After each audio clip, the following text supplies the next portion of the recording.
Hello, hello, hello, hello. Mobile, mobile live streaming with Brian O'Shea in the morning. All right, let me tell you what motivated this meditation. Um, you know, I heard someone talking about nirvana.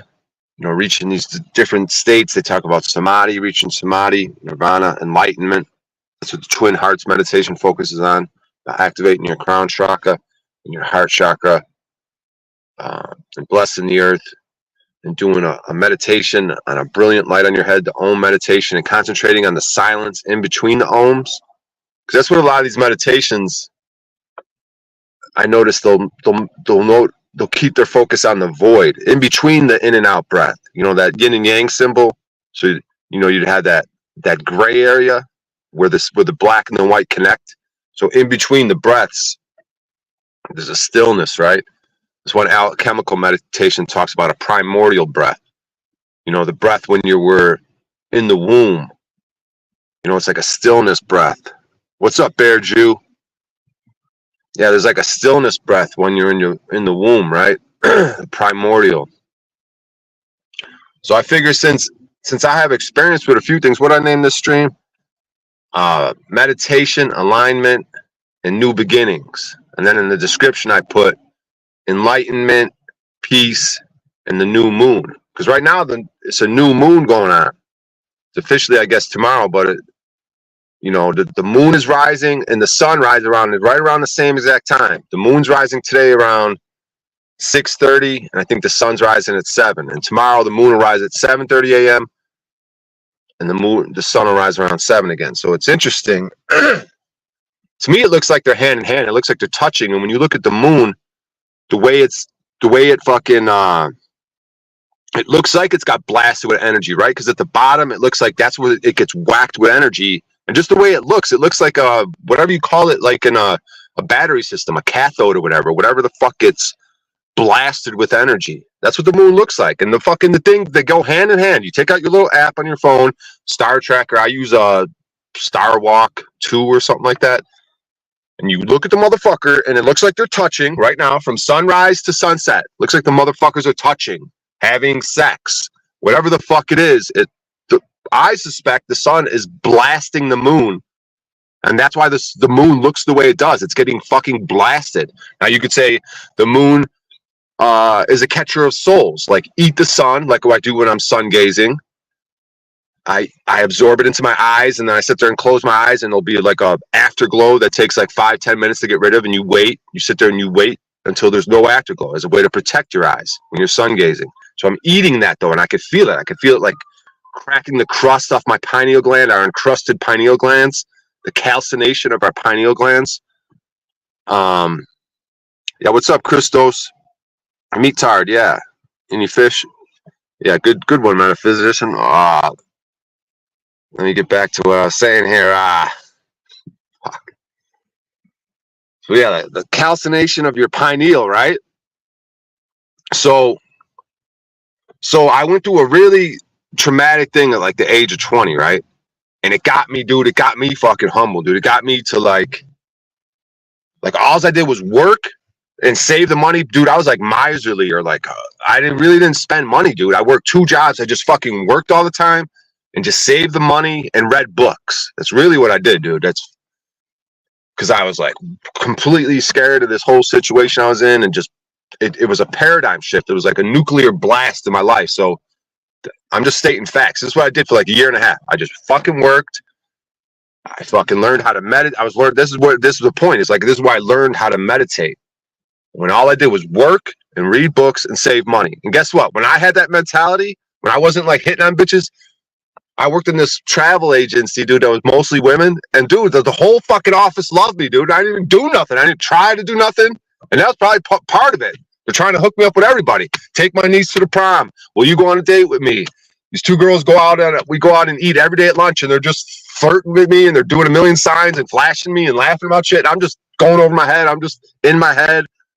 Like, everyone loved me, dude. And like, I don't know. I just didn't see any of it until like in hindsight, like people fucked with me now, but I'm trying to like re-engineer. Okay, why did they like me? What was that about myself? A lot of it was just humility and hard work and just people like that shit, I guess. You know what I mean? And like, this is all I did. I didn't really, like I said.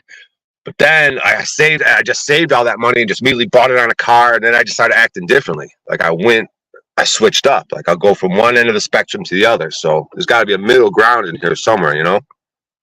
Spending it all in one payment of a car to saving it up for a year and a half straight, week after week, day after day. So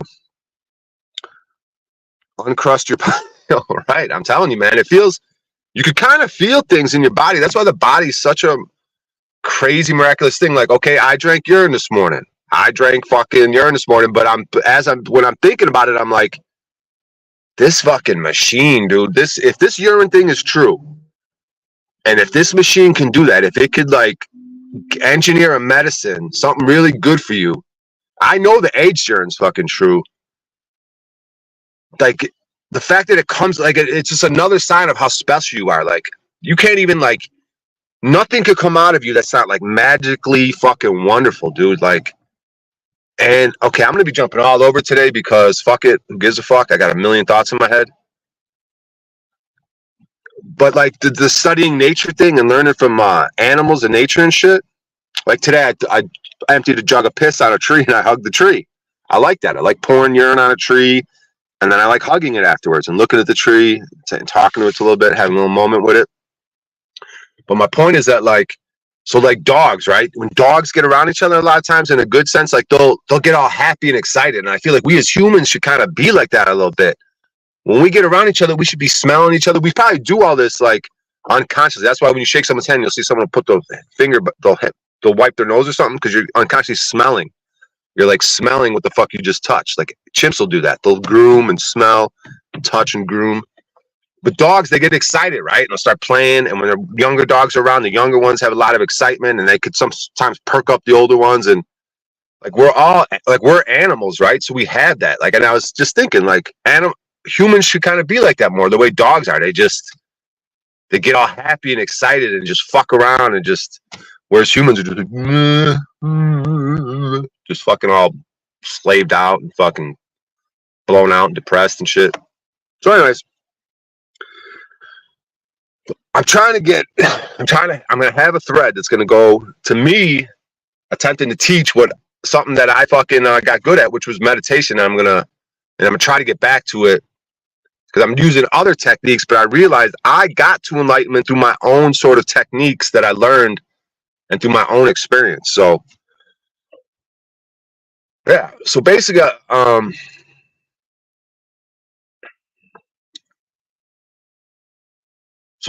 what I've heard recently is that you just need to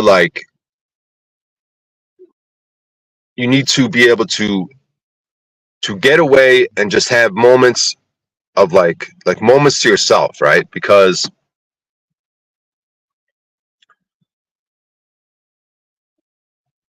yeah, like just the ability to get away, to shut it down, right? To shut it down, the ability to just fucking be in a moment and to really breathe, right? So in Los Angeles, I had this thing set up where I was living in my car, but I had this thing set up with an Airbnb because I cleaned it. And I realized the dude wasn't even in the town. I was like, look, man, I'll stay at this Airbnb and I'll just keep it clean in between guests. Did it work out great? Was I able to keep it clean? Maybe, maybe not. But the point is, I was in this fucking empty apartment. And that's probably a good thing. It was like, you know, it wasn't a TV I was watching. It was just empty by myself. And like, and so I got into the meditation, right? And the way I was doing it was, you have your first breath. So the first breath would be the exhale. So you put the first breath, and so say breath one, like this is the leading one. So you exhale, and you think of it as the first breath, right? And usually it'll be a nice long exhale, and you can use your abdomen, right? And then the second breath would be the inhale, and it tends to be quicker. So you're using your abdomen. So on the inhale, so now this is two. So you go, that's two. Then you go back to one. This is the first. So the out is the first. You're exhaling. And then you combine this noise. Okay, I'm going to drop a link in case some people are really brainiacs and they got more info than me. You could stream better than me. I mean, if anyone just wants to like take over and just kind of share their experience, how they meditate, how they got to samadhi better, and if they got anything they want to share and make their own kind of noise. Maybe this is a white noise. I don't know if someone's trying to sleep. I don't know what kind of noise he's saying, but oh wait, I thought he was making fun of me. In this world of noise and chaos, it can be tough. Okay, I thought he was just saying noise. I got all paranoid. All right. So we're doing the exhale, right? Doing the exhale. The first breath is the outward. So, and it's all abdominal breath. And then, so what you incorporate is the universe is, you're not breathing. You're just more of a body who's just there, right? And the universe is pulling the air out of your lungs. The universe is breathing you. So the universe is pulling it out, right? So you're just kind of a vessel. The universe pulls the air. So as you're exhaling first, it's the first one to the first thing. It's pulling it out, right? So the universe is pulling it out. Then there's a pause, right? You could get in. See, now I can incorporate even more things into this. You can keep incorporating things that you learn. Okay, so then focus on a stillness. After that exhale, you're going to be in like a primordial stillness, which is where you want to be at, which is in between the breaths. So you can look at one breath as the yin, which I'm sure they do. I don't know which one it is, which one's white or black. I'm going to guess the exhale. The one would be white, let's call it. Look at like a big bang, like shooting shit in. And then the darkness would be the contraction, pulling everything back together. The dark ages where everything gets kind of, there could be an expansion of prosperity, looks as what the white light is. And then there's got to be that contraction, the darkness, the subconscious, to pull everything back together. So, shout out to Connor. Okay. Still drinking my Piznog. Let me see if I could. All right. So, okay, here we are. So this is a meditative technique that I've used to get to enlightenment. I've hit it. I've hit the samadhi one time. I'm going to try to get back to it, but I've experienced it. And it was the most beautiful, blissful, wonderful fucking feeling you could ever fucking have. It's probably like what people get when they go to near-death experiences and shit like that. So what you do is, so now you're going to exhale, right? And the universe is pulling the air out of you. So the reason I realized the reason why it worked is because you're merging with the universe. When you're saying the universe is breathing you completely merge, especially if you're dialed in and you're just completely lost in this moment. Because it started to get trance-like around that 40-minute mark. My body ever so slightly, I just let it sway a little bit to get myself into a mild trance. And I wasn't even going for some enlightenment. See, that's part of the key too, I think, why it worked. And now that I chase it, it might even be difficult. It was a surprise experience. Like Alan Watts talks about these surprises. That's what you want in life, is surprises. Because if you knew everything that was going to happen in life, life wouldn't be worth it. The whole point of life is to be surprised. And that's the toughest thing to do, is to surprise yourself. And some would say maybe the toughest thing to do is to lie to yourself. But I've, through my research, realized you're capable to lie to yourself. But go ahead and try to scare yourself. Try to surprise yourself. And I think that's what a lot of us do, is like we'll have success and we'll surprise ourselves. We'll be like, damn, this shit's working out. Damn. You know what I mean? I'm not saying I'm super successful right now, but like, I know when I'm making progress, and I know when I've had periods of success in my life, and you sometimes surprise yourself with what you could do, how much you can concentrate, how much work you could put in, how smart you could be if you apply yourself and like put effort in. So, so we're getting to the enlightenment. So first breath, exhale. The universe is doing it. It's pulling it out of you. Then you could take a nice pause until you feel the urge, until you feel like you have to suck the air in. But you're going to be in that primordial, like it's like when you're doing the Om meditation in Twin Hearts. You do the exhale and you think of the brilliant light Om, and then the silence and the stillness on the inhale. But really you could have a silence and a stillness in between the breaths. Yeah, that's what you're focusing on. The stillness. That's where it's all at. That's where the void is. That's where like all the information, the Akashic records, that's where everything is, that peaceful, primordial stillness. Like being in the womb. You're surrounded by water, but you're not breathing, but you are breathing. Like what's happening in that womb, that umbilical cord? You're directly connected to source. So, and what's a womb filled with mostly? Urine. Thank you. Anyways, so you exhale. The universe has pulled the air out of you. You're in the stillness, the primordial stillness. Just stay right there. It's peaceful. And then the universe is going to push the air into your lungs, into your abdomen. So you're doing abdominal breathing. So now when you're ready, the universe is going to push it. You're not doing anything. You're not doing anything. The universe is breathing you. So now the universe is going to push the shit in. It's going to push it into your abdomen. It's going to fill your abdomen up. Okay? And usually the second breath, this breath's going to be quicker than the first one. So this is 2. Exhale is 1. Inhale is 2. Right? So you look at it like that. Okay? And then you go back to 1. And the universe is doing it though. It's pulling it out of you. So you're being breathed by the universe. Then you're going to pause. You're going to have a primordial pause. Now you're just lost in the primordial. You're just lost in the sauce. You're fucking gone, dude.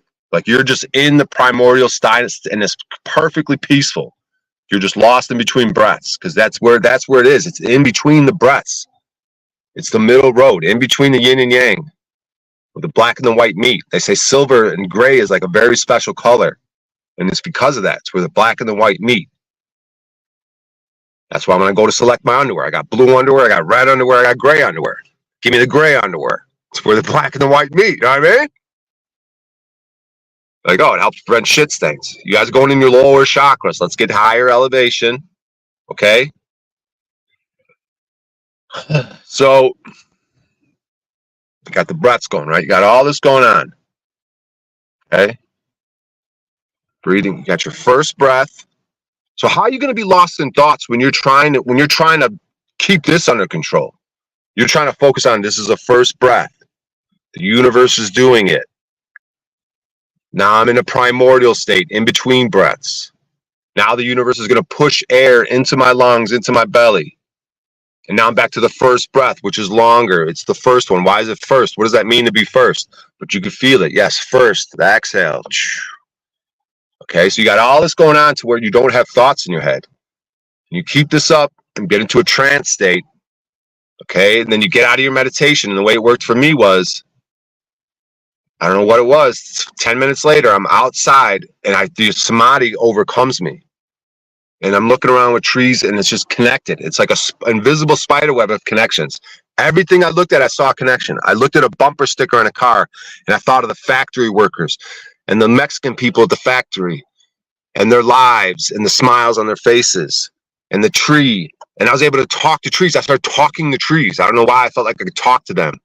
And everywhere was just this overwhelming of connectedness. Like just unbelievable connectedness that like, and just bliss and just the connectedness of everything. And I guess what could be learned is that, we want to be, that's the whole propaganda thing is separation. There's a division. There's black and white. There's Iran versus US. There's some sort of division, but no, it's all connectedness in the truth. Like that's the truth. And that's what you experience that's what that good feeling is. There's truth is that there's an undeniable just connectedness. So that's a good reminder. So that was the first part, the meditation thing I wanted to get into. And then what was the second thing? Alignment.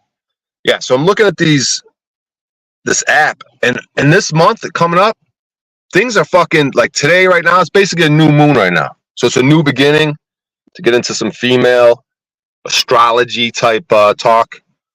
But I believe it's true, man. And I believe that sun, they're going to be going hand in hand today and tomorrow from sunrise to sunset. The moon and the sun, you take your little app and they look like they're touching. The edges of them, the edge of the circle are touching throughout the sky the whole day. Is that fucking not strange to anyone? That the moon and the sun are just walking hand in hand throughout the sky. Does that not seem fucking... And then when you look at the moon, it looks like it's being blasted with fucking light. The fucking rock that looks like it gets electrocuted every fucking day. Does that make fucking obvious sense? Can we just look at the world and figure this shit out? The way we look at animals and trees and fucking figure shit out is the best way to figure shit out. Like when I walked in the store today, I was like, be like a dog, dude. Start having your tail wagging because you're next to another human being. We should be like, yes, a human being. Holy fuck, this is fucking great. Let's have fun. Let's fucking have prosperity. Let's fucking make love and jokes and fucking build shit and fucking eat shit. Like, look at the animals. It's not that fucking tough. Like, holy fuck, dude, we're fucking awesome. Let's hug each other, dude. Let's wag our tails. Let's lick each other and sniff our fucking privates and shit. Like, what the fuck, dude? So anyways,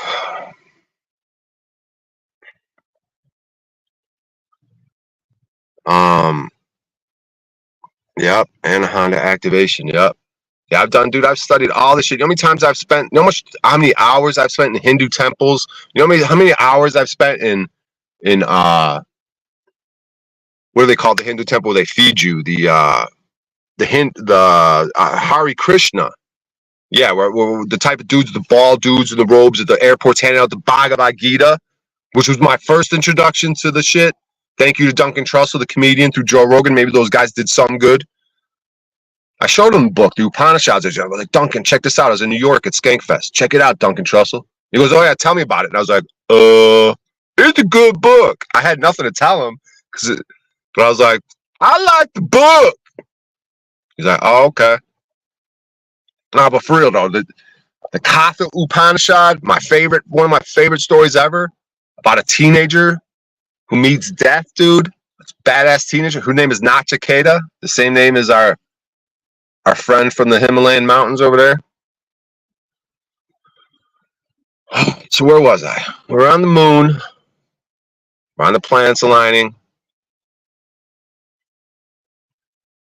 People can't see just by observing nature that the fucking moon and the sun, sorry to get fucking angry about it, but isn't it obvious, guys? On the new moon today, I'm going to keep saying it. I've said it before. They're touching throughout the sky, okay? Sunrise. They rise at the same time. Together. And they go throughout touching throughout the sky. Call it an intercourse. Call it whatever the fuck you want. And then you go and look at the moon, and it looks like it's blasted with intense electricity that maybe the sun could fucking do to it. And then all of a sudden, the thing starts. And then from a couple days from now, you're going to see light come into that moon. And a bigger light until it gets full of light. And then it's going to decrease. And then what happens again? It's going to touch the sun, go do that again, and all of a sudden it's filled with light again. So what is that fucking cycle? They say the moon has something to do with catching souls. They say eat the sun, feed the moon. And the moon has something to do with souls. So they say, like, when you die, they say don't go towards the light. Because the light that you're going to see, they say, is the moon. Because it's that one, it's the closest one. It's the first thing you're going to see as you go to leave this realm. The first thing you're going to see is the moon. It's going to look like a brilliant ass fucking crazy light. And then you're in this darkness and you're like, fuck, your instinct's going to be to go to the light. But no, you got to remember your meditation. You got to remember the void is where it's at. You got to remember the void is cool. The void's Akashic. The void is everything. You know? And then you get bifurcated into duality when you do dark and light. But you want to be in the middle ground. That's the sweet spot. So say, I don't care about the light. I don't need the light. Be comfortable in the darkness. And then that's a reminder to right now. Be like, I don't always need to be the light. Like they say depression. Oh, get yourself out of depression. No, depression could be the fire, the furnace. Like depression's okay. Sit in that fucking shit. That's the alchemical thing. Like sit in it. Like don't just try to get rid of it and fucking mask over it and fucking change it. No, motherfucker, depression's here. Winter's here. Settle in. Check it out. Deal with it. You know what I mean? Like,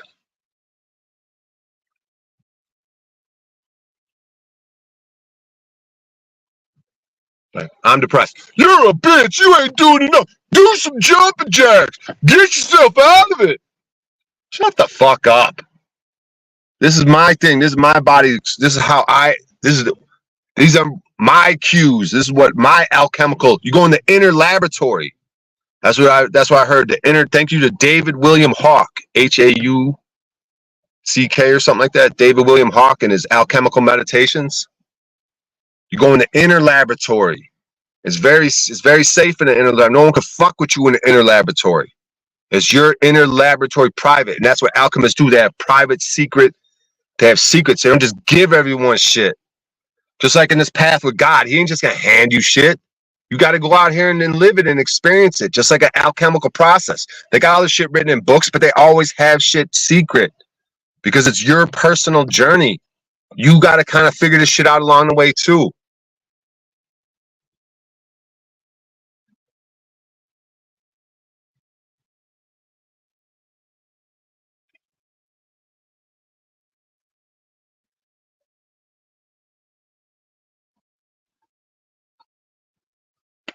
All right. So what's going on? We can feel things in the air, right? And I'm like, damn, man, as soon as 2024 kicked over, it seems like something's in the air. And I go and look through the app, bam, bam, bam, bam, bam. All I thought this was conjunctions like a motherfucker. The moon's going to be conjunct with Venus. The moon's going to be conjunct with blah, blah, blah. Oh, yeah. And right now, when I started the stream, the reason I was just like, boom, start that stream immediately because I saw Neptune, Uranus, and the other one. Neptune, Uranus, and Pluto were out, right? And those are three bad motherfuckers. Those are like the subconscious. You know, when you get into this astrology thing, they didn't even look at Neptune, Uranus, and Pluto. They're like, we don't need those motherfuckers. Like, oh, Pluto ain't even a planet, the scientists try to say, right? They're like, oh, those motherfuckers are so far away, we don't even need them to do astrological charts. But I fucking respect them. I love them planets. Neptune, Uranus, Pluto. They're like a subconscious. They're like kind of redheaded stepchildren of the fucking astrology world. They're like people that are like, oh, we don't even need to calculate that shit. That's the people I love. I'm like, really? So when I saw they were out, when I was about to stream, I'm like, fuck yeah. They're not, what I meant by out is they were above the horizon. So they weren't, you know, they were out with the sun. They were in the horizon, like they were in the sky that you could potentially see if you fucking had a telescope or whatever, I guess. They weren't like in the underworld, you know, Neptune, Pluto, Uranus, which I think they're usually out at night. People are sleeping. And there's certain things that are out during the day, I guess. I don't know. The stars come out at night. I don't know. But when you get these apps and you start looking around, you're basically what you're doing to me. You're observing nature. Just like me, dude. I'm right next to a fucking mountain again, dude. Which I think is all brick, most likely. It's weird, but it's just, dude, you can't get away from these mountains out here, which is pretty fucking cool.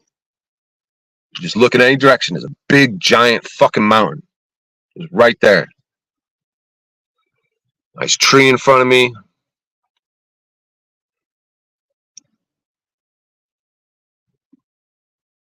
So it felt like an alignment. And I'm like, man, something's weird. And that's what they say when you get to a golden age or when things, you know, things are really lining up. That's an expression, right? Oh, things are really lining up in my life. They say that. There's history. They say you look at the sky one day and it's like, everything's fucking lined up. And I think it's in a golden age. That's what a reset could be. When everything fucking aligns, there's like a 0 point. And then the shit gets all fucking, you know, they call it misaligned, but they just go out wandering, right?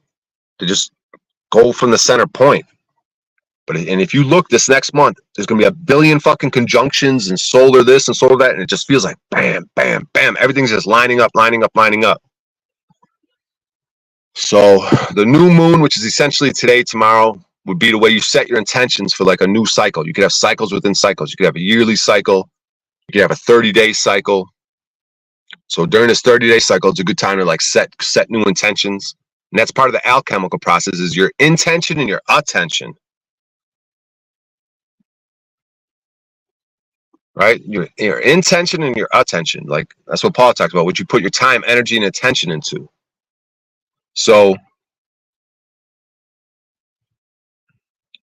yeah, during the meditation, your attention is on really, right? You're putting effort and focus onto your breath and everything. So your attention, my attention is on my breath.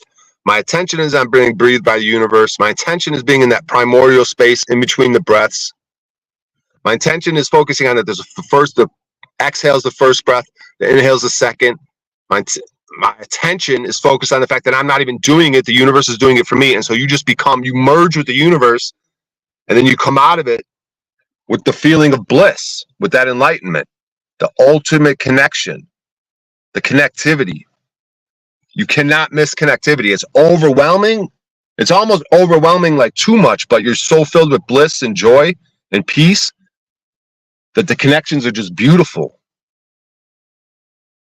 It's undeniable. But right now, I don't see it and I don't feel it. But I remember seeing it and feeling it. You can't anything your eye touches, you see the thread, you see the spider web to everything else, to all the other connections. I just got hired for a moving job. I got to check on in a minute. So, which app am I talking about? I don't know if I was talking about an app. Oh, the Starwalk. I use like Starwalk too. There's probably a billion, but just look for once to be able to look at to track the sky. I think I use Starwalk too. It's a free one or whatever. So to have like astronomy news and it'll be like, okay, in a month, Mercury and Mars. Yeah, I think in a month, Mercury and Mars are going to be conjunct. And you can see it. And then you look at the app now and they look really fucking close. I'm like, are they conjunct now? Because conjunct means when things touch. When the sun, it looks like in the sky they're touching. Like today, you could say the moon and the sun are conjunct every once a month in the new moon. Because if you look on the app, they're fucking like touching. That's what eclipses are. Eclipses, conjunctions is when things get real close to each other. So like today and throughout this whole month, the moon's going to be conjunct with everything. Venus, Saturn, Neptune, Jupiter, Uranus. Like the moon is just conjunct. The moon is going out touching everybody, dude. It feels there's some sort of alignment, and you watch this shit, and you're like, okay, I was feeling something, but then I look at the evidence, okay, and it looks like things are lining up. So those are coinciding. Like you get your feelings, you get your direct imperial information, and then you go researching and things start lining up, and you're like, oh shit, I felt that, and it's lining up with what I'm witnessing. So yeah, the new moon on 111, right? 24, which is 6. So 1, 11, 2, 4. So you got your 1 and 11, that's 3. You got your 2, 4, which is 6, so that'd be a 9. And then you got your 2 from 2024, so you got your 9, 11 encoding. So be careful on this this 1, 11, 24. That's a good 9, 11 encoding. They like to do that. They like to do because you got your 1,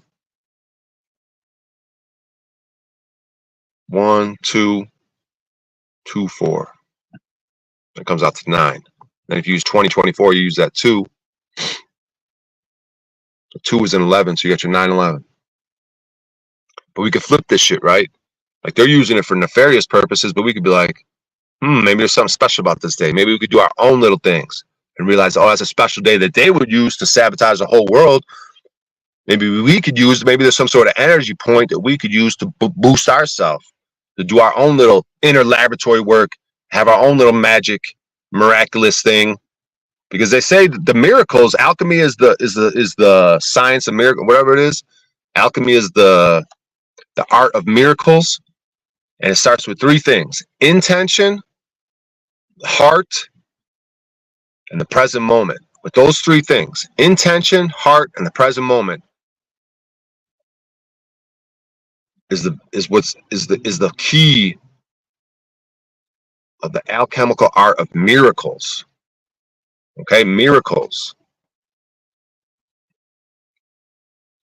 Miracles are supernatural, right? They're just natural. That's why they say, oh, Jesus, you only perform miracles on a Sunday.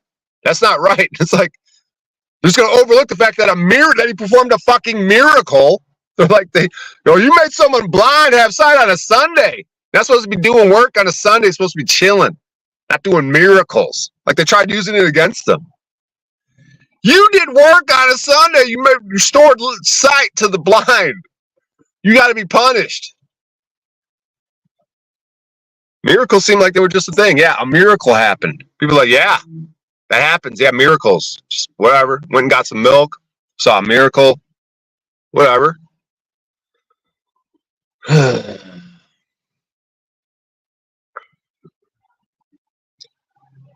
All right. So the second part. So we went through a meditation part. We talked about the alignment part. And I correlated the alignment to peace. When things are peaceful, more easy.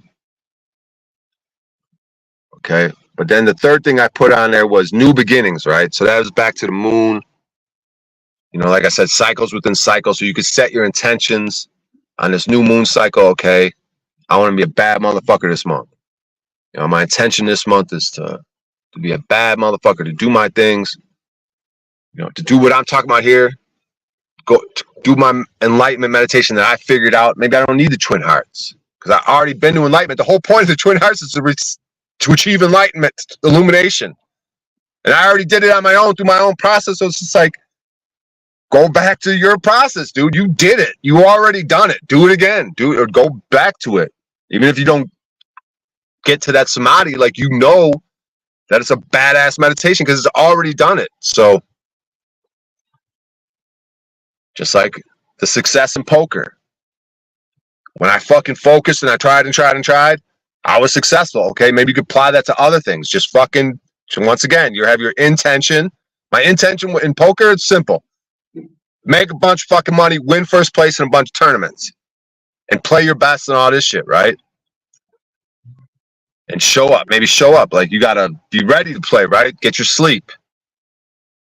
So my intention. And then you're just in it, dude. Then you're just trying. In the midst of it, you're fucking, I can't believe sometimes how hard I tried, how much focus and concentration I had.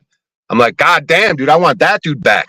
Even reading books. I used to be able to read a lot of books. For some of us, it's probably hard to read books now with this fucking short form format, this online experience. Sometimes it's hard to grab a physical book and sit down and read.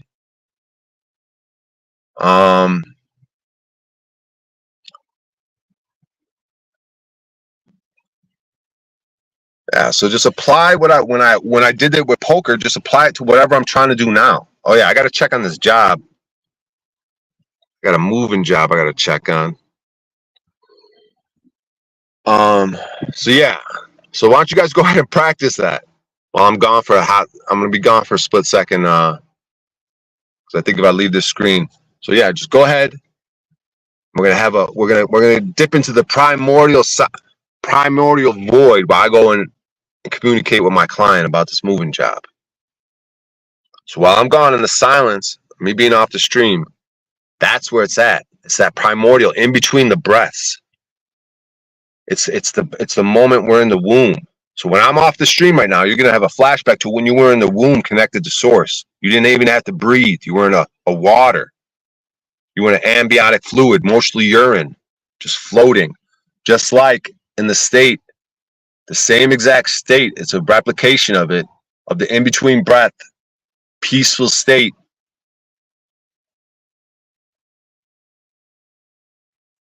Of, the in between the black and white, just the void in between the heaven and the earth. They're just like a infinite void. So I'll be back in a minute. I don't know if you guys can hear me. Well, I'll leave you guys to your silence and voidingness, even if you can hear me. But I'll be back.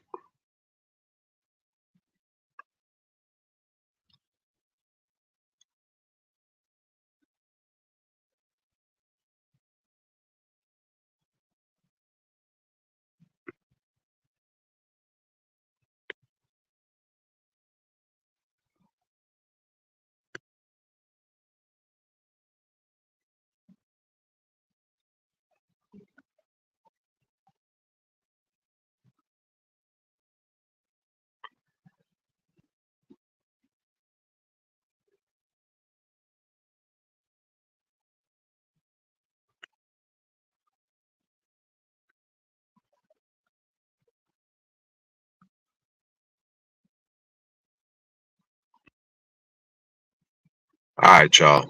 Just had a couple jobs come in. Moving jobs. It seemed pretty simple. It's cool. I had a couple jobs. I had a job yesterday. Good job the day before that. So yeah, back at the task grab. So yeah.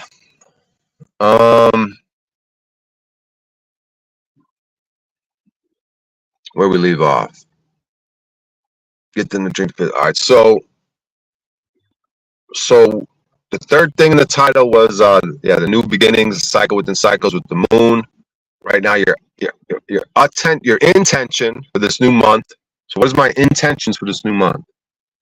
It's to tap into things that I've already done well, my meditations. So I know how to get to a connective. I know how to get to an illuminated type of state, a samadhi type of state. Okay, so maybe incorporate that daily. Things that I know already work. I've already had success. I know what it's like to work hard and be completely focused. Okay, if I don't want to do a poker, but I got these other things, I got some music opportunities. I could get in a booth. I could get on stage.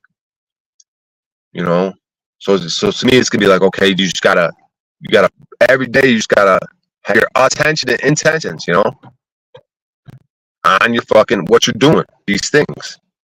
So maybe you want to stream every day. So you got these things. So everything can get better, you know. Just focus on it. Just try, right? Just like when I did poker, you surprise yourself.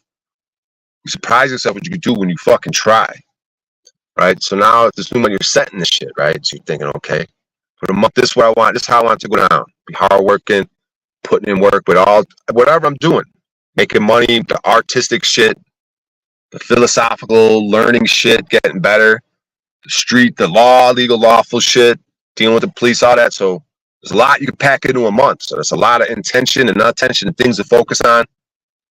So you got plenty of opportunities, plenty to do. So it's just a matter of just dialing in, just day after day, moment after moment, just. So that's what I'm setting right now as we're in this new moon. Okay, this month, let's see, 30 days. Let's have some intention, attention, put a heart into it in the present moment, right? Let's be in the present moment. Oh, you fucked it up in the past. Oh, you've done this in the past, so it's not going to work out. It's going to go wrong. You're in the past and future. No, just stay in the present moment. Like Sam Hyde was talking about. Work with what you have. My car sucks. Fucking, oh, I've made an ass of myself here and there. So what? That's the past. Work what you have right now, the present moment. Work with what you have. I have freedom. I have a job that I'm going to be working, making money. I have stage opportunity. I have a music booth opportunity. I have lyrics written down. I've practiced those lyrics. This is what I have working with myself right now. I have a little audience. I'm on a stream right now. I've been streaming. I can stream more. Work with what you have right now and build on that and go from there. Stay in that present moment. Don't be depressed. Don't be in the future. And you can learn from your meditation, like stay focused, concentrate. Don't worry about all the noise and the talk and the fucking self-doubt and the minds and the personalities that can come in your head. Just fucking focus. Stay on fucking point. Just like you're in your meditation. If you're thinking about all the shit, if you're not on point, on task, you're not gonna fucking get to where you're going. So so the three other things. So the title of the stream was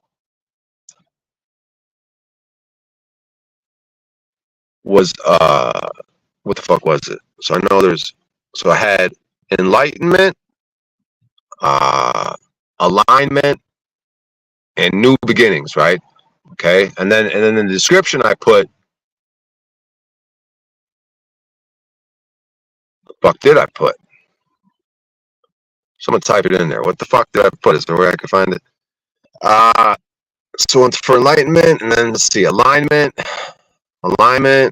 Oh my god, one of them I put peace. I think alignment I put peace because it felt like when things are aligned, it's peaceful. The new beginnings, what did I put for that? I put the new moon. And then for enlightenment, I don't know what I put for that in the description. I thought I was gonna have something to run with right there, but we got someone backstage. Or just here. Better hit someone, come on. Cold plunge and nuts. Yeah, cold plunges. I've had good experience with that. Breath, doing the Wim Hof meditation. My one buddy who's he's into yoga and shit. The guy I did that movie with, Paul played it. I got a feature role. If you IMDb me, the dude hooked me up with a bunch of stuff from little projects I did with him. I got a cinematographer, producer, feature film actor. The movie I'm in a feature film. You know, feature film, when you go to the movies at the movie theater, that's a feature film. I'm an actor, according to IMDb, in a feature film. And you could Google the feature film. It's called what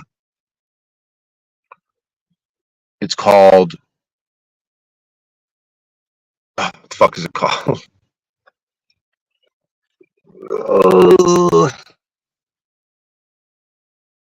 I can't think of the name of the movie I'm in.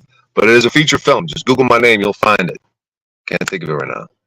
Brian O'Shea, IMDb will come up. Cinematographer, producer, actor. Show my credits, right? The experience, the something experience. It's a girl's name. That's the name of the movie. The Something Experience.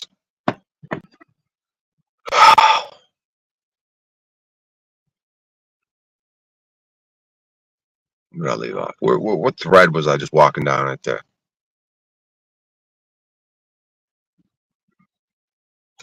So yeah, man, the alchemical process of intention, which they tend to, David William Hawke, the alchemist, he tends to say, when he talks about intention, he'll follow it with attention. So intention and attention are kind of, they're connected, right? They're conjunct, if you will. So your intention, your attention, your heart, three things in alchemy: intention, heart, and the present moment. Just think about that. So your intentions for the day, put your heart into it to the day, and stay in the present moment throughout the day. Don't stay in the depression. But we talked about that. Don't say, but like depression doesn't have to be a bad thing in the inner laboratory. It could be a fire, So whatever the past and the future is, you call them whatever you want. Call the past depression, call the future anxiety, but stay in the present moment. That's enough. Work with what you have. Set your intentions. Put your heart into it. Stay in the present moment. You know what I mean? Rodney Dangerfield. He didn't pop off till he was like 55, and he was fucking. I'm 49. Rodney Dangerfield, the comedian, he was kind of bitter about it. He didn't pop off till he was 55 years old. Became a big star. Rodney Dangerfield. Don't get no respect. I tell you, there's no respect. I tell you, my wife, she's fucking whatever the fuck he's talking about. All right, you beautiful people. I just came and wanted to spit something out here. I'm gonna twist one up.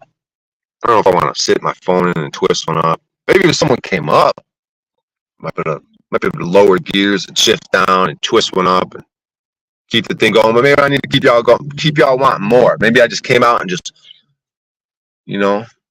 blasted with what I had, came with what I wanted to come with, and maybe that's enough for right now. Maybe someone else will go live.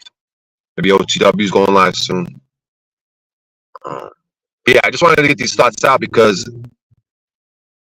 I have been there, and I could get, and I'm just thinking about it right now. I'm looking forward to it because I know that breathing technique that I just described to you, was a combination of things that I had learned through my meditation, and I'm incorporating more. That's the thing. That's what's so beautiful about these things that you learn and learn what works.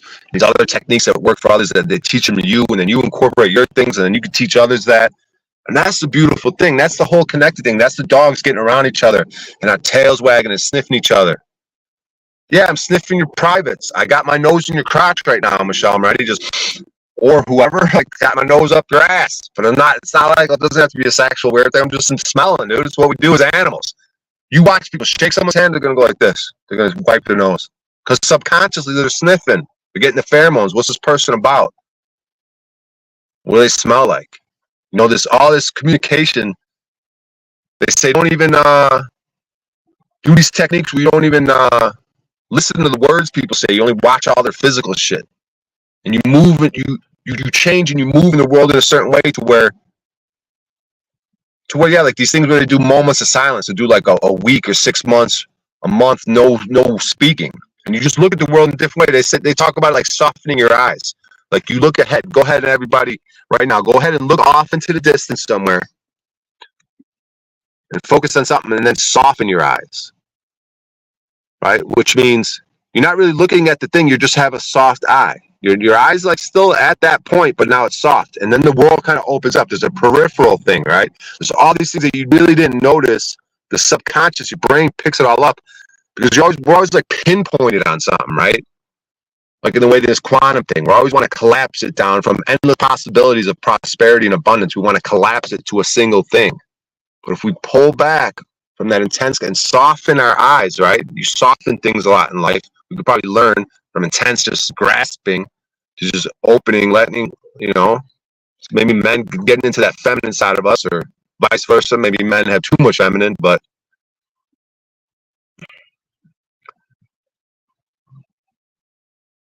You know, even warriors do that. If you're just like, you have to release. It's all about that release of like single pointedness to a softening, which opens up more possibilities. Fall back to get ahead, yield to go forward. If we pull back and soften, yeah, because I was trying to get to a point of different ways to look at the world, different ways to act. Like you don't have to talk in the world. When people are talking to you, you don't have to listen to their words. You can experiment with only listening to their physicality and picking up different physical cues. So there's ways you can move about the world, but it doesn't have to be cookie cutter, and you can experiment.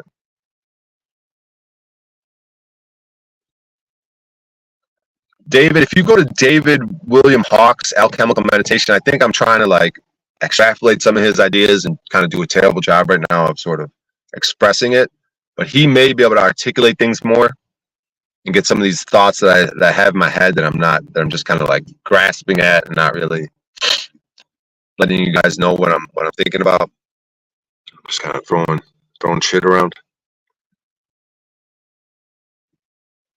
Let's see what's going on in this chat before I get out of here.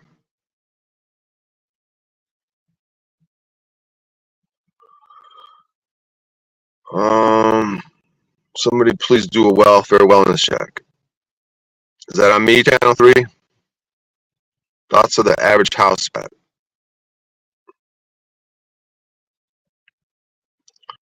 Yeah, all you tough boys, just get up here. I mean, you guys got the answers down there. Apparently, you're just typing away with all these opinions, and just come on up and don't be scared. I mean, I'm not gonna fucking, you know how it goes with me, dude. I'm not a. Just kidding, Brian. You the man. Yeah, here we go with the you the mans. You invite them up. They whisper, Brian's phone up. Is Brian okay? Brian needs a welfare check. I think he's gone insane. He's old. This is strange. Best. So Chicago. So his cars. Suck. Hey guy, what are you guys talking about? Oh, I'm sorry. Just hanging around it.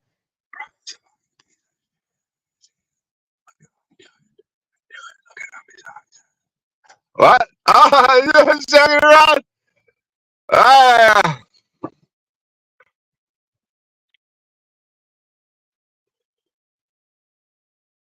Light. He sounds just like this is what darkness looks like. The light turns on in the room. Darkness just flees. It's all quiet. You turn the light off again. It's like little kids in the bedroom. Dad's at the light. We shouldn't talk, but we're talking. Our dad sucks. We're talking. The light comes on. Light goes off. He's a piece of shit. He's a shit ass. I don't like him. Little kids, little miscreants, go to bed. Go to sleep, you little fuckers. Quit whispering about fucking bullshit. You little fuckers. Little fucks. Not muted, you fat fucking bitch. Fuck you. What a check, though. Oh, I've been muted the whole time. Fuck you, Fire Drake. Fucking homeboy got me that last time. Lying motherfuckers. How could I be muted? Well, it's not muted on my end, you fucks. Someone go in there and say it's not. Fucking liar.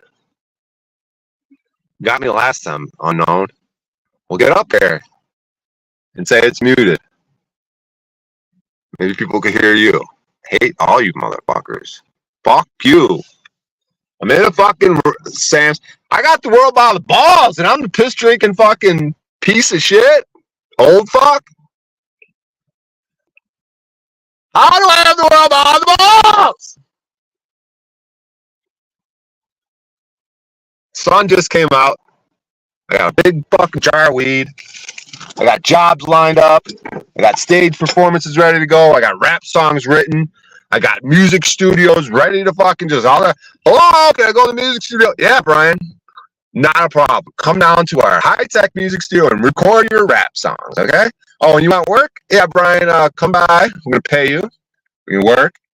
And what else? Oh yeah, stage time. Yeah, come on down. Get on stage, do your jokes. Huh. I can get in this car. I could drive an hour north of here to a small town and make it work. Find it. I could be milking a cow tomorrow. Yeah, where are cows at in Las Vegas? Where's some farm? I could be digging in the dirt tomorrow. Digging, go somewhere, digging in the dirt, planting shit, getting ready for spring. I have unlimited options. They can do whatever. I don't have a wife and kids in a corporate job that I'm debating whether I'm going to leave. I don't have what could tie me down? What could hold me back? What is a thing that could hold me back right now? I can't seem to name one.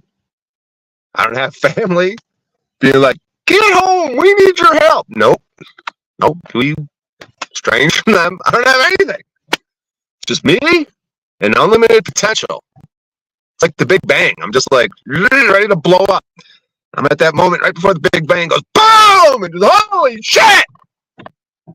That's me right now. I'm just like, no, I don't want to explode. And the universe is like, it's like when you're getting ready to throw up. It's like, no, I don't want to throw up. It's like, well, you're going to throw up here soon. It's like, oh, fuck, I got to get the garbage can. That's like me. I was like, I got to get, what do I got to get? Well, I'm about to blow up, so I got to get, what do I got to get? I don't know what I got to get. I'm just getting ready. I'm ready to blow up, and I'm like, no, I don't want it. I don't want success. No, I don't want to throw up. I don't want to purge. I don't want to purge. I don't want to change. You know, that's what you do when you throw up. You're purging something bad, maybe that's in you. Your body's like, we'd rather not have this be in your intestines. So we're just going to go ahead and get rid of it so that we don't break it all down and take all the poison out of it because we sense it's poison. So we're going to go ahead and set a plan of motion to retch, right? And you're like, no. And then you're like, but then when you do, you're like, you got shit coming out of your nose and snot. And you're like, oh, it feels so good. You got shit dripping down. You're like, oh my God, it feels so good. And you got fucking chunks of fucking food fucking stuck in your beard. You're like, oh my God, it feels so good. And you got snot just fucking drip dropping. You're like, oh my God, it feels so much better. You guys are pretty cool, man. I'm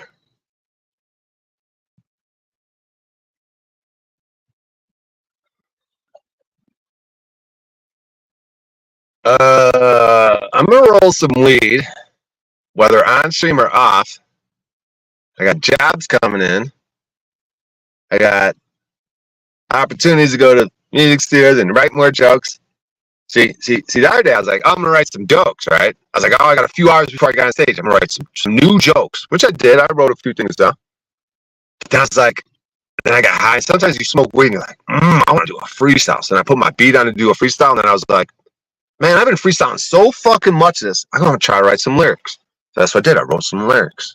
So I got 20, 30 seconds worth of lyrics to this freestyle. So I got that, and I was like, okay, I can still get on stage. Maybe I try to write my jokes, and then I wrote the 3 jokes. But that's what I could do right now.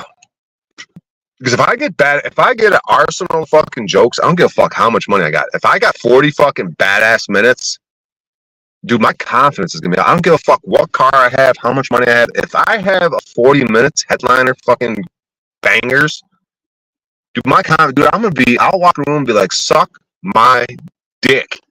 And with this whole thing with comedy and Cat Williams and Joe Rogan are trying to make it sound like comedians are fucking politicians and we're the last vestige of fucking free aid fucking thing. Okay, you guys want to play that shit? I've been doing all these fucking stupid open mics for years and years and years and years and not fucking going to the next level. Maybe it's perfect timing. Maybe the stars are aligning. Maybe I'll sit my fat fucking goofy urine drenched fucking ass in this fucking car, smoke me a doobie, and with my notepad and turn. And the notepad is just the void that we talk about, that primordial nothingness, right? And then when I put that fucking pen on there and I start that's when like the God looked at the world. And every time I move that pen stroke, a tree pops up, a stream appears. This is how God formed the world. This is creation. This is what an artist does. He creates. So I go from the primordial void of a blank page, and with each Cursive. I write in cursive too. I don't sit there and jot in fucking straight goofy lines. No, it's all connected. That's why cursive is probably a cool language because there's a connection. There's not a separation between each letter. So I take my cursive and I make a little swoop for my first letter. And that swoop is the side of a fucking mountain. It just etched out the side of a continent. I'm creating.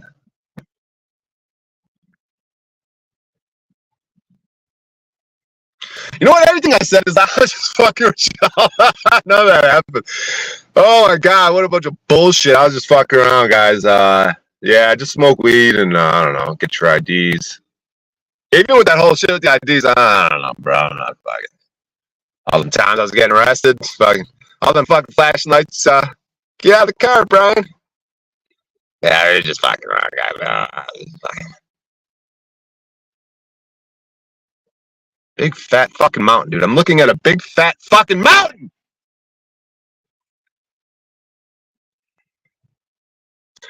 This is a defensive area, dude. In Vegas, 360-degree mountains. At a certain time, isn't that a wonderful defensive thing? It's like, you motherfuckers, you gotta go over mountains to get to my motherfucking ass. You wanna come to war with me, get your troops? You know what we'll take the high ground and we'll stand on top of the mountains because you gotta come over the mountains to get us. Or we'll force your ass to go through little gorges and shit. You can't be fucked. This is probably like a prime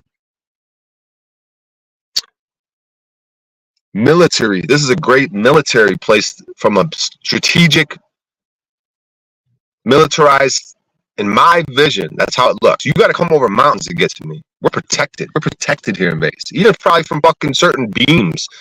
Oh, we want to fucking shoot a beam of fucking scumbaggery at you. Well, ain't gonna go through the. Well, I'm protected by the mountains. You got to come over. You got to shoot at me from the top, or you got to walk your ass over that mountain to get to me.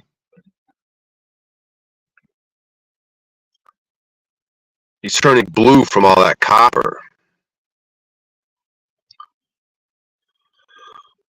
Ah, you fucking motherfuckers, dude. Did a job for this lady yesterday. Oh man, I was cooking in this motherfucker. I was cooking at my stove in the back seat, right? And my stove, I had my onions, dude. That's why my car. She's cooking. I'm like, my car smells good. Cause I was reducing onions. You ever reduce onions in your own vehicle, dude? I'm reducing onions. Had the windows down because I'm not gonna sit there and die. That'd be a weird way to die. Cooking in your own car from the propane fumes. So I open the windows. I'm cooking onions, all right? Had coconut oil, reducing the onions. Got them all black, right? Black and brown. I like reducing my onions or black and brown. Then I put onions. I put garlic in there. Big garlic cloves at first. Put the big fat garlic cloves in there, and then I chopped up some garlic. Waited till the garlic cloves kind of softened, and then I put the small garlic in there. And then I had my pasta cooking, and then I poured a can of coconut milk into that onion garlic mixture. I spiced it all up with like cayenne and red pepper flakes, salt, and then that was basically it. I had pasta with that. It wasn't like glorious. I want to next time incorporate like a can of tomatoes or something. I gotta tweak it a little bit because sometimes I'll be eating in my car.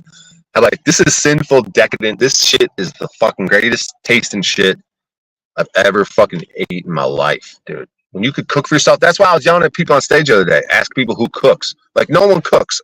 And I'm yelling at them, like, you fucking scumbags. Who the fuck doesn't cook? What do you do?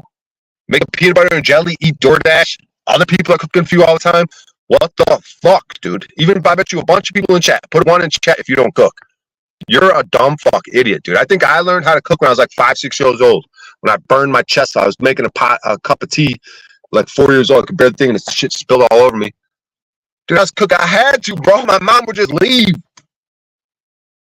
I was just like, we're cooking, 5 years old, just cooking up, fucking whatever, dude. Cooking, dude. What the fuck's your problem? There's food. I'm hungry. Cook that shit. Then no one else helping you out. Ain't no one all doing whatever they're doing. Brothers and sisters out partying. Mom's out fucking, I don't know where the fuck. She just leave for weeks at a time. Then just me at home. All right. Cook some shit up, motherfuckers.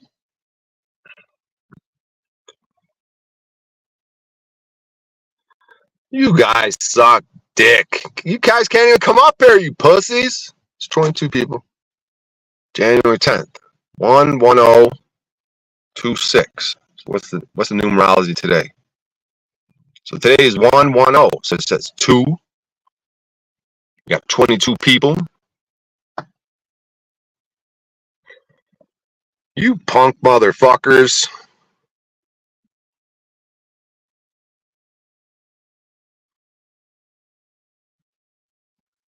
Ooh, I love burning my chest while cooking. I do it daily.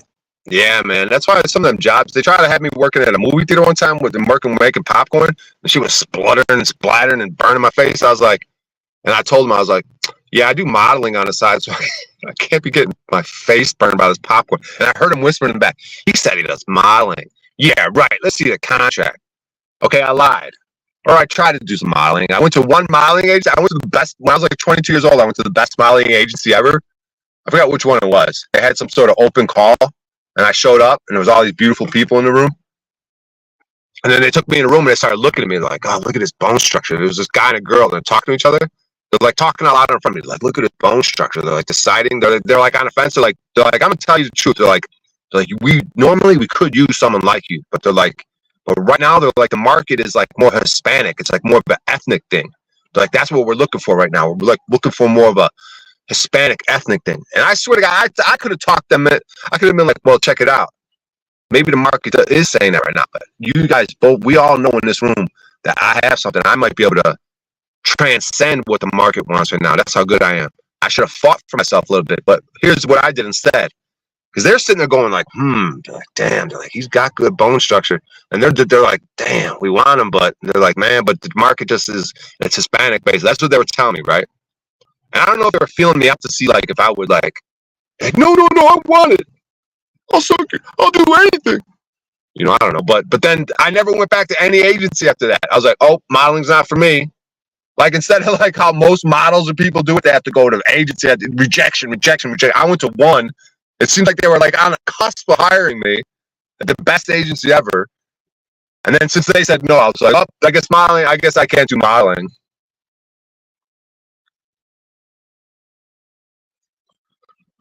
Anyways, guys, fuck all you motherfuckers, dude. I thought O'Shea wasn't Mexican. I thought O'Shea was Mexican. Shut the fuck up. I'm gonna roll some weed. I want to end the stream. Why am I yelling? Fuck, man. This is some fucking bullshit, dude. Fuck it, dude. I'm gonna start the process of rolling weed. I don't have to fucking finish it. I'm gonna start the process of rolling some weed. If anyone wants to come up, you're welcome to join. I don't know what the fuck I'm gonna talk about. We can practice a meditation. We can actually go through a guided meditation. You know, since I did reach Samadhi enlightenment, I had the experience. So I could coach, I can walk others through it, and I can get back to it. I've experienced it already. I've touched the holy grail, as you would say. Even in poker, I've touched what hard work do. When I did that thing, through that 2-3 week span where I was just ultra focused, so I've touched it. I've touched what hard work could do. I've had certain experiences with comedy too, where you touch greatness or whatever. You do something on stage, you're in a moment, you're in the flow, you're in a zone. You touch it. I've done it with music too on stage. You rock that shit out. You're in it. You're in it to win it. You're merged with the audience. Like you're one fucking unit. In comedy, music, whatever. You're merged. You're mind melded. I'm doing my thing. They're feeling it. We're feeling it. We're a fucking machine.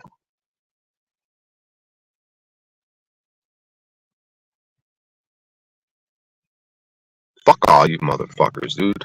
Seriously though. What the fuck?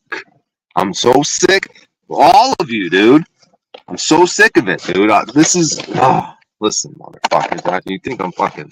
Oh, he's just playing around. Oh, he just gets all angry and silly. That's just Brian. Fuck you. No, dude. Fuck this shit, dude. See? It says thrusting at Smith's. An old joke that's going to get lost in the wind. Something I wrote. It was a joke about me fucking power thrusting, air thrusting. I forgot how it goes. I was in the Smiths. I'm power thrusting. Someone comes up. It's like a mother and daughter. They come up and say something. I don't know. There was a joke there. See, it's gone. It's recorded somewhere, but it says thrusting in Smiths. There was a joke there. It was about me power thrusting in the Smiths. Fuck you, motherfuckers, dude. You don't got fucking fuck you, dude. Oh, Brian's fucking losing his mind. Fuck you. Give me a. Yeah, your plates are expired. You got 6 tickets. Time to go to jail. Oh, well, I thought I was going to go task drive it and breathe and do my meditation. Everything's connected. It's awesome body experience. Hello? You got 6 tickets. No insurance. Yeah, I can teach you how to get to enlightenment if you want. Instead,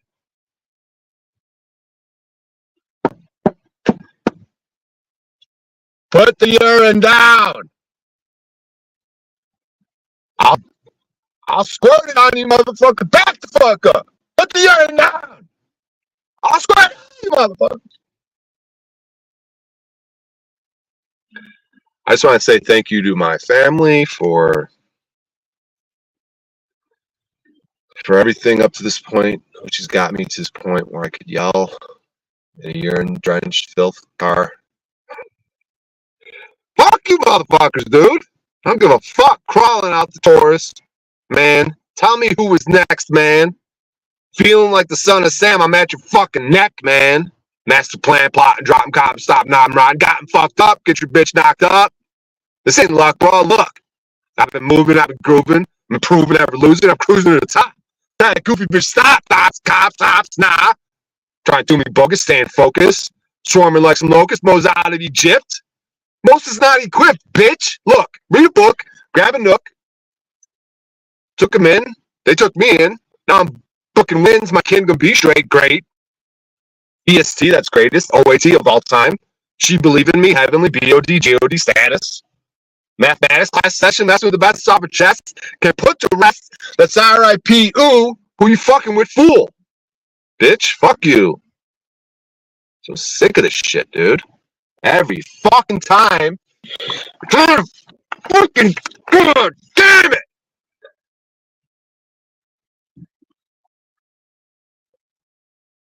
Microplastics. Yeah, that's what my problem is. Everything's my fucking problem. Microplastics, 5G towers, lack of sleep, vegetarianism. That's the whole reason my cerebral cortex is not functioning properly. I need on it now. I need every fucking thing under the sun. So sick of you people, dude. Sit down there and fucking chat. Who am I gonna watch next? As I sit in my comfortable home. Who am I gonna watch on a live stream next? Who will take my time, energy, and attention next? That's too much of a bitch to live my fucking life. Look at me projecting right now. Fucking projection. Fucking central over here. Projectile vomiting all over you fuck faces. It's fucking goddamn marijuana. It's marijuana. That's why my cognitive abilities in my fat belly. Marijuana is the problem. I'm not a lazy, procrastinating piece of shit. It's the marijuana. It's the dispensary weed. They got their fucking. It's laced with fucking fentanyl.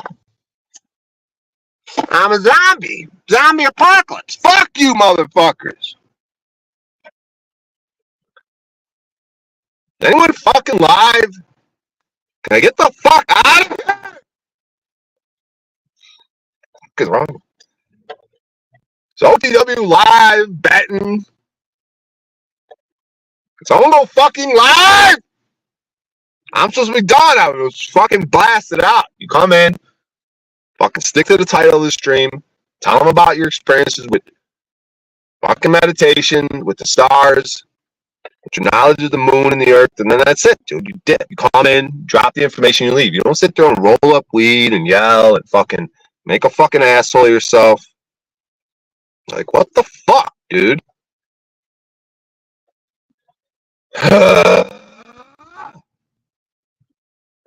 Fucking watching Tony Robbins and Theo Vaughn. Theo's like, I got low self-esteem. I'm like, okay. I got low self-worth. I got imposter syndrome. He's crying. I got low self-esteem. I sold out 5,000 arena. I got 100 fucking arena tour this year. I feel low self-esteem. I feel fraud, imposter syndrome. I'm making multiple millions and millions of dollars. They call me a rat king. The Rat King. What's his fan base called? What are they? The rats, the rats, the dirty, something about some white trashy thing. It's like dirt trash, white trash. I don't know what he calls his people, right? Dirty rats. He's the Rat King, so his people must be a bunch of rats, right?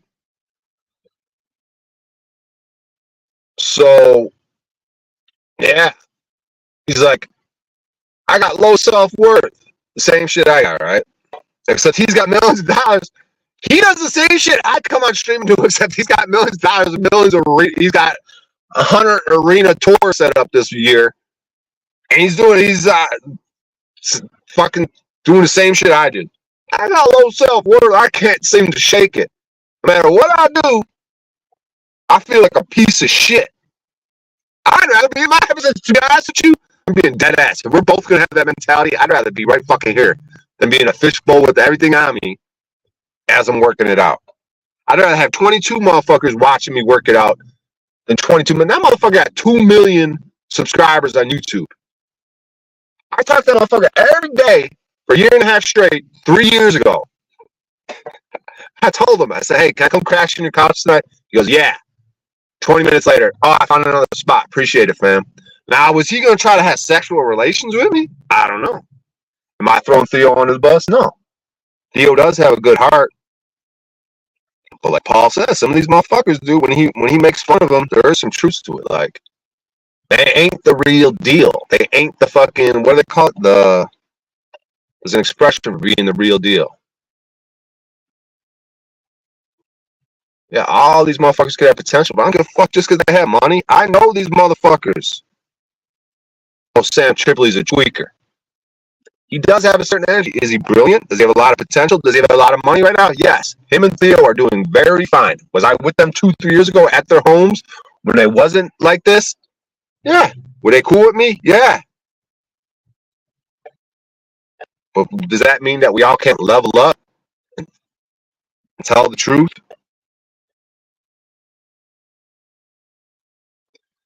Punk motherfuckers. I'm sick of all of you, dude. So I'm gonna go blocking. I wish I could just time everyone out. I'm gonna time all you motherfuckers. Ooh, I can time you out from right here. Yeah. Who's first? Who's first to get the fucking time out? Who's been spamming chat with hateful fucking nonsense? You drunk or naturally this way? Fuck you, Channel 3. Piece of shit. It's called bipolar disorder. Fucking fucker. I get energized more at certain times. Sometimes I'm like, ugh, I kind of just suck. And other times I'm like, fuck y'all, motherfucker, suck my dick. And then people know, like after a year, people are like, oh yeah, he's going through the man part. Yeah, he kind of gets like this a little bit. Sometimes he's semen retention. It's like, holy shit, man, sucks away, dude. You're fucking intense like a motherfucker. Fucking semen retention, dude. No weed. Imagine that shit, dude. Just like, yeah, fucking leaf blowers, motherfucker.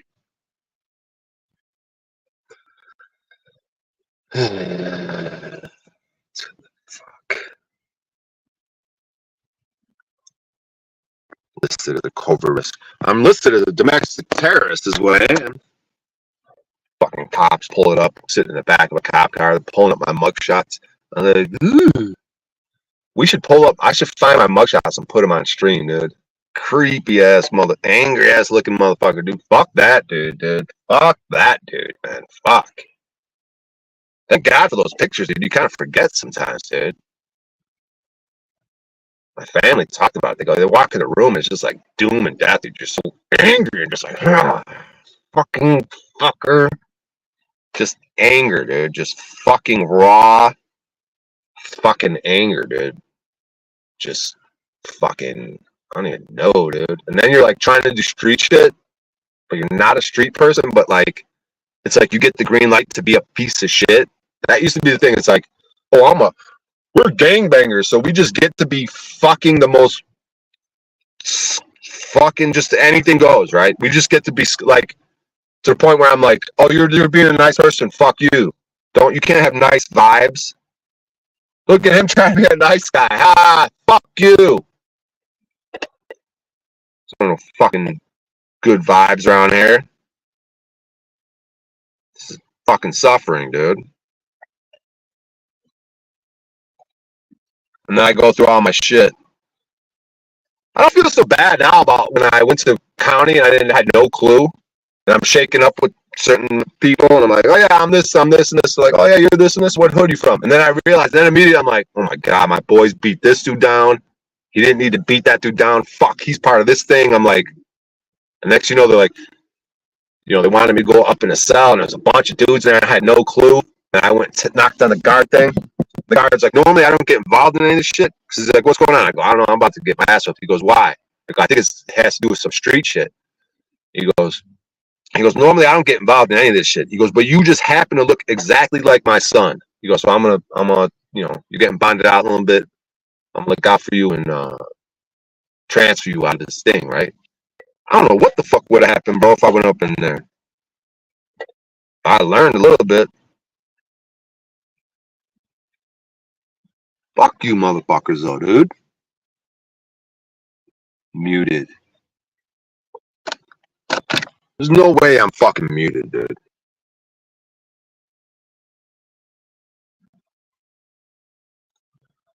If I've been muted this whole time, dude. You're fucking liars, dude. Someone who's cool, someone who loves me, fucking fuck you, you fuckers. It's always the scumbags. Get up here and tell me I'm muted. Why can't you get up here and tell me I'm muted, you scumbags? Can you just get up here? Everyone in chat, just come on up, dude. Can we just sniff each other's privates up here? What's the problem with sniffing each other's privates up here, dude? We're animals, dude. Can we just be dogs? Don't you see? Can we learn from the dogs? When a bunch of dogs get around each other, they get all fucking tail wagging and they'll fucking run and hump and fucking. Can we just do that? Does anyone want to come up here and hump a little bit? Just hump it out. Do the Humpty dance. It's your chance. Do the hump. Joe Cool, get the fuck up here and hump my fucking. Well, it sounds a little strange, but you know what I mean. Start licking, fucking sniffing, dude. Sniff my ass a little bit, dude. God, I keep compounding it, but you know what I mean, dude. Just fucking start wagging your tail and running around, getting all fucking crazy. Let's chase each other around. Someone tell me, Joe, am I muted or not? They're lying to me, dude. I mean, that would be great. I guess it would be hilarious and great if I was muted this whole time, but Joe, tell me the truth. Am I muted or not? I hate you, Brian. I love you, Jeep Girl. Call my mom. Jeep Girl, I'll call my mom if you come up. Fuck it, Jeep Girl. Let's just do it, Jeep Girl. Let's make love. Get in that, sell all your shit and get in that thing and come on. Let's just make love, Jeep Girl. Fuck it. What do we got to lose, dude? A season, a reason, or a lifetime? Let's just...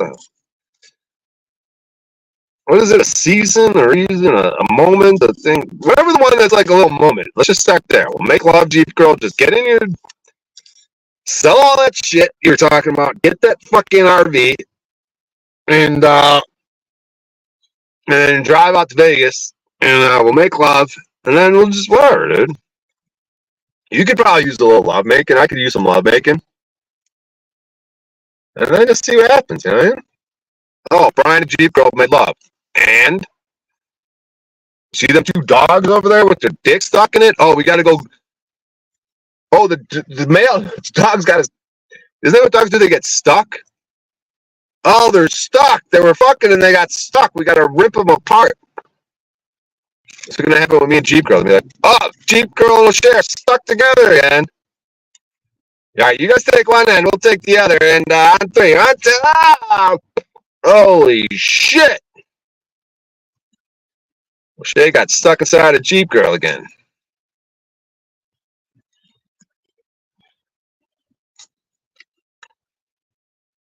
Turns out Jeep girl's got some wicked kegel, and she was just fucking holding on to me the whole time. Fucking Jeep girl. I had a dream spiders were stuck in my nose. Oh. Yeah. Well, let's see if we can interpret that dream. So the breath, so your breath, right? Breathing. So it's like, okay, so you're trying to get some breath, some life in you, but you got these spiders that are kind of blocking it. You're like, oh, fuck, I don't want to breathe in. I don't want the spiders inside of me. So then you're in a quandary. Some people say, why don't you breathe through your mouth? Well, it's kind of hard to breathe through your mouth when you got spiders in your nose because you're kind of like trying to fix that whole situation. So you got spiders up your nose. See, the spiders are interesting because that web of connectivity, cocaine goes up your nose. I don't know. I'm trying to interpret your dream. Nasal passages. Back in the day, they had that thing snuff, right? The tribes snuff. Some tobacco fucking shit. I don't know, Jeep girl. Spiders up your nose. I don't know. What do y'all think? What's the interpretation in that dream? Excuse me. I don't know. What else you guys got?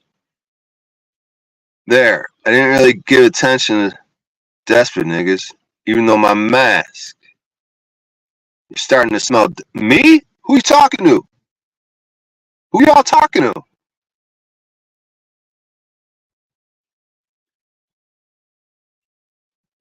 Who the fuck are y'all talking to? Anyone talking shit to me? Get the fuck up here. Ever fucking disrespect me. His beard probably smells like pee. Well, you tell me. I mean, urine's good for you. I mean, yeah, my hair. I'll tell you this much. You tell me. You tell me, get up here seriously, dude, because I kind of like you, dude. I might drive out to where, if I can. Hey, shit. I don't really want to work with you. You tell me, but at least, fuck, dude. Just to fucking, with that shit. Can I really be worse of an employee than Flow State, dude? I'll come out there. I'll do a couple jobs that you tell me. Even though he's fucking disgusting looking, looks like he smells and sweats and alcoholic. Probably has a terrible diet. His vehicle's probably fucking gross like mine. But so what? No, I can't have you tell me. I can't keep meeting up with fucking. I'm sorry, you tell me. My track record of meeting up with people in person is terrible. So the next person I meet up with from these fucking streams has got to be some sort of quality. I'm not saying I'm quality. I'm just saying, dude, my track record of who I've chosen so far is it's fucking suspect at least, dude. My discernment may be lacking when it comes to the choices I've made to meet in person. Or I'm just that much of a fucked up person as well that water seeks its own level. So I gotta look at that shit. It could be a self-sabotage thing. Oh, I don't need to meet up with this person and this person. I'm gonna meet up with this person and this person because they're more on my level. Or maybe I even feel better than them. I'm gonna get some sort of sense of superiority. Instead of meeting the people I need to meet up with. Just like anything you choose, all the friends you choose throughout your life, any relationships you choose. How many of us choose high quality, best of the best in all that we do? Or do we settle for less and comfort and fucking familiarity? Fuck you, motherfuckers, dude. I do have a terrible diet. Yes, you do. Thank you for admitting it. Why don't you go to your audits with your face not covered? I'm fucking with you, O'Shea. Can you guys argue on panel like fucking gentlemen? Jeez, you know how pathetic it is to go, yeah, NASCAR, just come up on panel and be like, and say it, dude. What the fuck, man? Do you guys ever think of fucking anyone else or yourselves? Fucking grab your butts, grab your fucking nutsack, and hop on panel. I was gonna say NJ Jeep Girl talked to my mother. She did. NJ Jeep Girl talked to my mother. And my mother does what she always does. She's gonna latch on to the girl and try to become best friends. And then a lot of time later, it's like they're a little team against Brian. Yeah, he is a piece of shit, ain't he? Yeah, I don't know why you're with him. Yeah. Yeah, he does suck. Yeah, Brian's the worst. Yeah, well, that's Brian. Yeah, he just fucking sucks. Yeah, we're just two girls, so we're just two girls. We have a girls' night. Yeah, Brian's a piece of lazy shit. Oh, man. Yeah, Brian's never going to come out to anything. Let's just have another glass of wine. Yeah!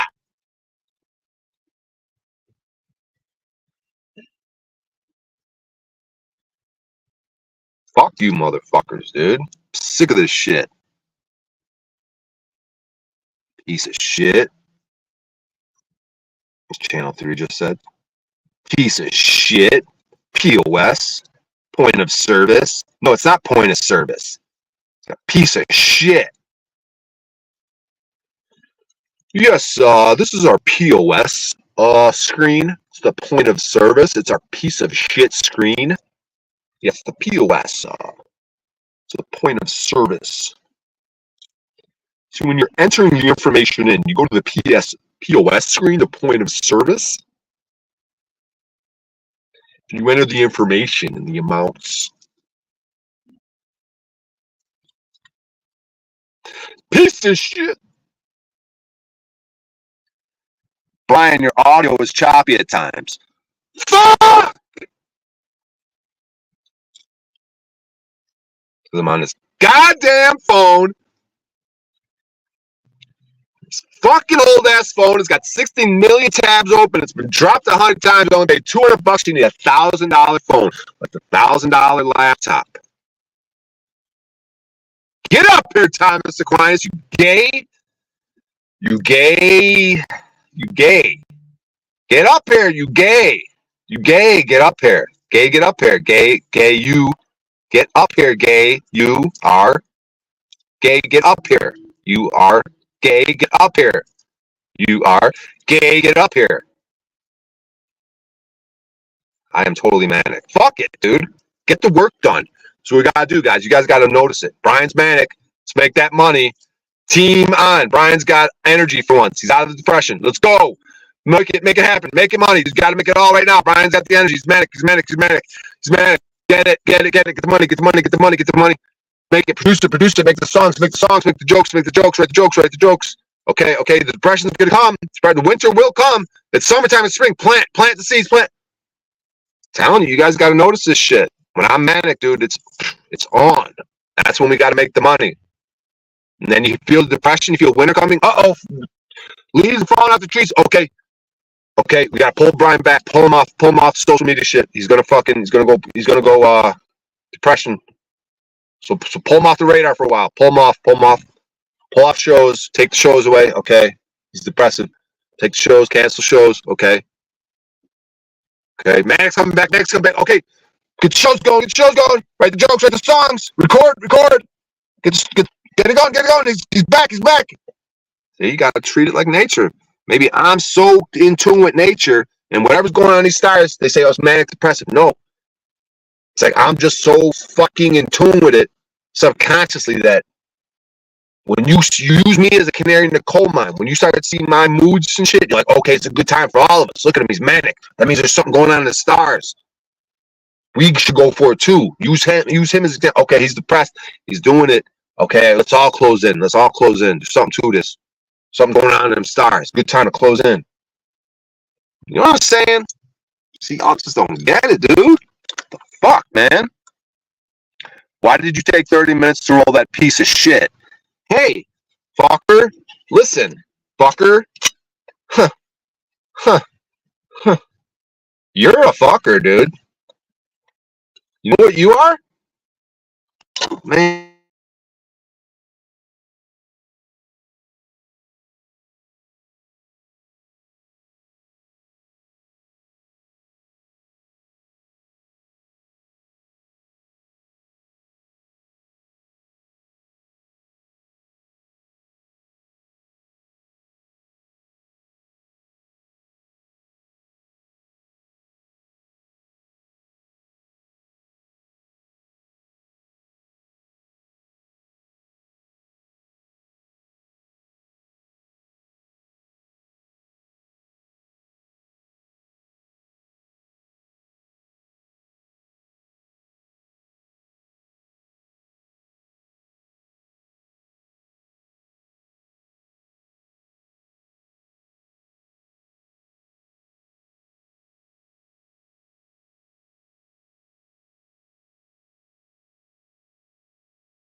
Oh, fuck, my phone died.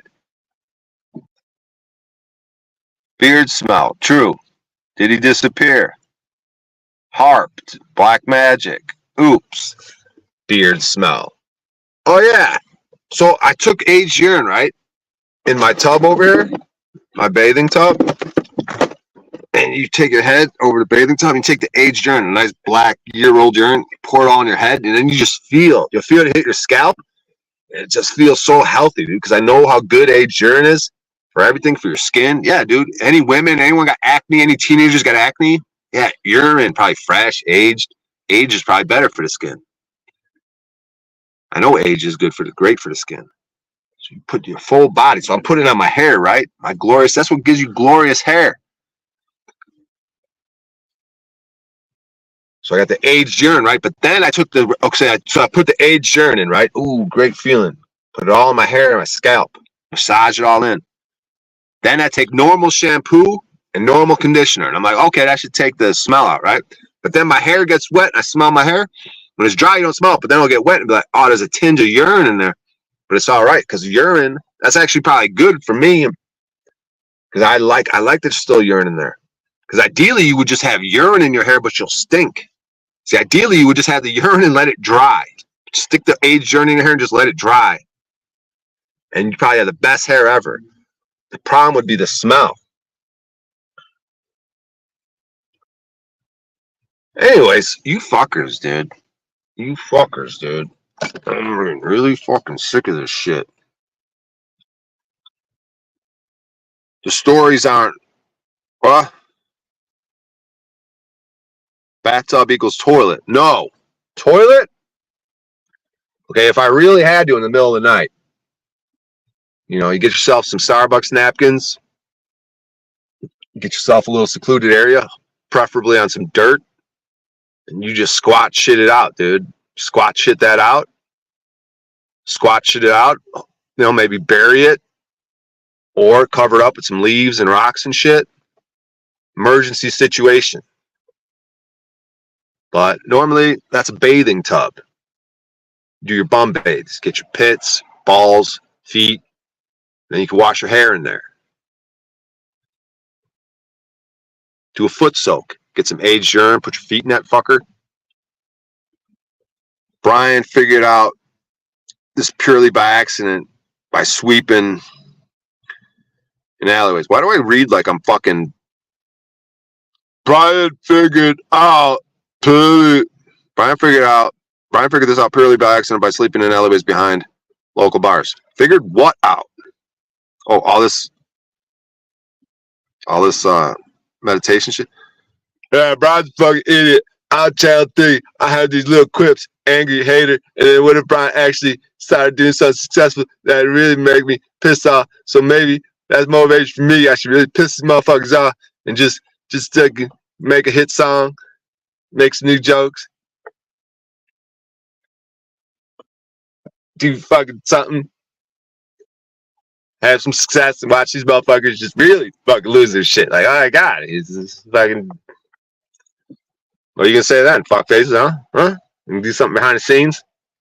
Try canceling? Try to pull up something old? Try to dig some dirt? Look what he did. Look what Brian did. Unforgivable. Now everyone's trying to get canceled. What is this world we're living in? Now everyone's trying. It went from cancel culture to fake fucking trying to be fucking so controversial that you're purposely trying to get canceled. These fuckers are lost in the sauce, bro. It is perfect timing for me. I'm watching all the madness, all the lunacy, all the fucking shenanigans, and I'm just slowly watching, just doing my thing, watching all this shit. I'm like, okay, this seems like a good time. They're completely out. They don't know if they want to be canceled. Fucking in the game. They're just all lost. They've all sold their shit. I've watched it. I've watched everyone throughout the years. Now it's my time to step up and be like, punk ass bitches, don't let me write some new jokes. Get some confidence. Go Cat Williams on all you fucking hoes.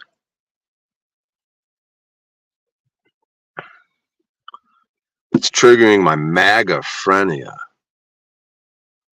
Get them swimming goggles and fill it with pee, Brian. Put the fucking swimming goggles on. Fucking swimming. I miss swimming, dude. Fucking love being a beach bum of Florida. I let the cops run me out. Swimming every day. Loving life. You ain't got no tags. You ain't got no insurance. Your license is expired. Gave me 3 tickets and I fucking ran with my tail between my legs. I was content on that beach, just swimming every day, getting sunshine on my skin. Then I got spooked. Then I got a warrant. I was like, oh no, I have a warrant. And then they pulled me over and they're like, yeah, you got a warrant. It's not a big deal though. That's what they always say. Not a big deal, just some traffic shit. Okay, seriously guys, help me out with this one. They're pulling me over for traffic shit. That's not a big deal, right? No plates, no insurance, no license. Then they find out I have warrants for those same things, and they go, "Oh, don't worry about that. You might want to get taken care of, but it's it's not." They literally said a bunch of times, "It's not a big deal." As they're pulling me over, questioning me about the same things, and I have warrants for those things, and they're saying it's not a big deal because it's traffic. Multiple times. So what the fuck is happening?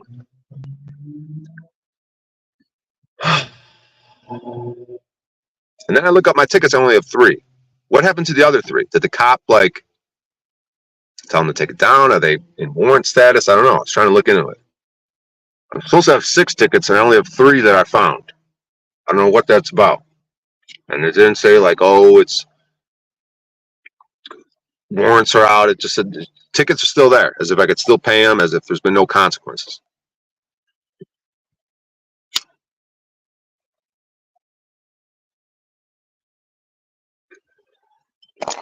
You got warrants. You got warrants. You know you got warrants in Florida. Yeah, you got warrants in Florida for traffic shit. For exactly every time I get pulled over, it's for the same thing I have warrants for. Every time they pull up, I have warrants, and then every time they let go, and every time I've never gone to jail, and every time what is happening? I was scared. I thought I was going to jail the first time I got pulled over. You got warrants, yeah. I'm like ready. I'm like ready to go to jail. You get this thing where it's just like, the first thing I think is like, I'll get some sleep. Like, maybe I'll get some sleep in there. That's the first thing I think. Maybe I'll lay down. Maybe they'll have a sandwich for me. I'll get some sleep. That's what I think. Then he goes, yeah, it's just some traffic shit. It's not a big deal, but try to get it taken care of. You know how many times I've heard that? It's traffic shit. It's not a big deal. Try to get it taken care of. I don't get it. I'm asking you guys. I'm trying to figure this out. Does any of this make any sense?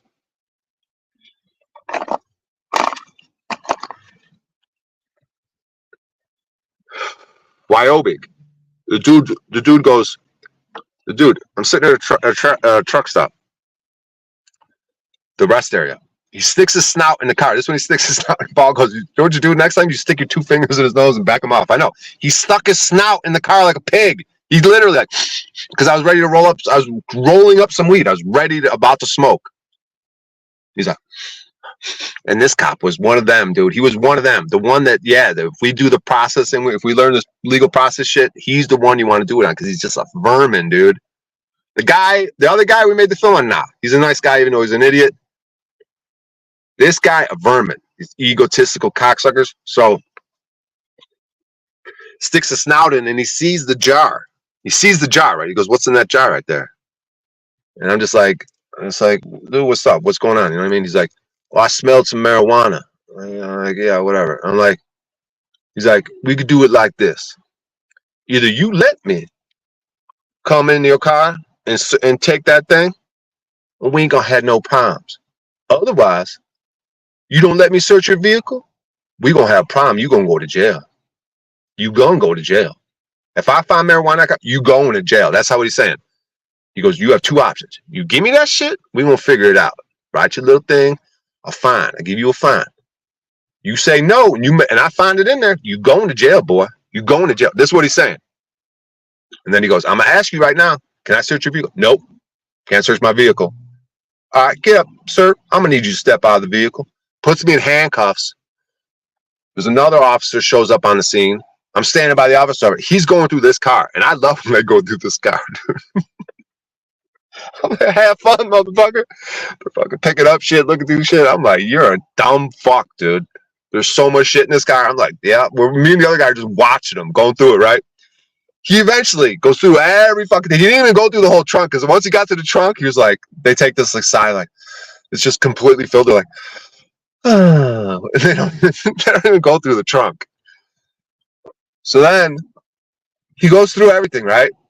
They're reading shit. They're reading old journals. One time in Oklahoma, they pulled out a journal and it had some jokes written down. And one of the jokes was like, I smoke crack. I smoke crack with my buddy Jimmy. I like crack and all this shit. Like, it was just part of a joke because I took a hit of crack. I never took like a big banger hit of crack, the ear banger or whatever. I was always scared to take a big hit, but we used to put coke on weed and shit. But the point is, I had these little things written down. I smoke crack. Whatever it said. And then the guy's reading it out. He goes, look at this. I like crack. I smoke crack. Jimmy likes crack. Like, he's reading this shit. Dude, I gotta get these fucking body cam footages of all these things. So these idiots go through all my shit all the time. Then, so he's going through all my shit and he comes out with the $5 nug of weed. He's like, I got the nug. Look, went through all your shit. Look what I found. And then eventually he takes it after saying, you're going to jail. You forced me to search it. You going to jail. Like 100%, like he's trying to say. Then he writes me a ticket. Oh, you got to show up at this time. You got a court appearance. He writes me a thing. He takes the weed and he gives me a thing. You got a court appearance. He goes, and then but then on a separate thing, he turns around, he writes a phone number. He goes, but if you call this number, you might be able to pay a fine. And like, because that's what they're looking for. It's just a racket for people driving through Wyoming. They find weed and then they just get money out of them. He goes, well, you might just be able to pay a fine. You don't have to show up to court. But I never did nothing with that, but I want to look into it. I want to see if they put a warrant out. I want to see if I got a warrant out in Wyoming for $5 worth of weed at a truck stop because I didn't call the number and pay him money. But guess what? I bet nothing's going to come of that either, right? I bet you that's going to magically disappear. No one's ever brought it up. If there is a warrant, they've only brought up the Florida shit. So what's going on in Wyoming? What was that about? And the whole time he had me, I swear to God, I was doing a mantra in my head. I wish nothing but peace, love, happiness. And I was being dead serious because if this person had peace, happiness, abundance, prosperity, he wouldn't be doing what he did to me. So as he's doing this to me, I'm wishing blessings on this guy as a mantra over and over. I wish this man happiness, and I'm truly doing it, and I'm feeling good as I'm doing it. I'm giving him something as he's doing it to me. I was feeling good. I was believing it. I was like, yes, I want him and all of us to be happy, prosperous, even-keeled, generous, abundant. I want us to have unity and harmony. And I'm wishing him blessings as he has me handcuffed searching my car. I'm nothing but blessing him up, mantra style, over and over. Just blessing this motherfucker up and truly believing it. And I'm feeling good from it.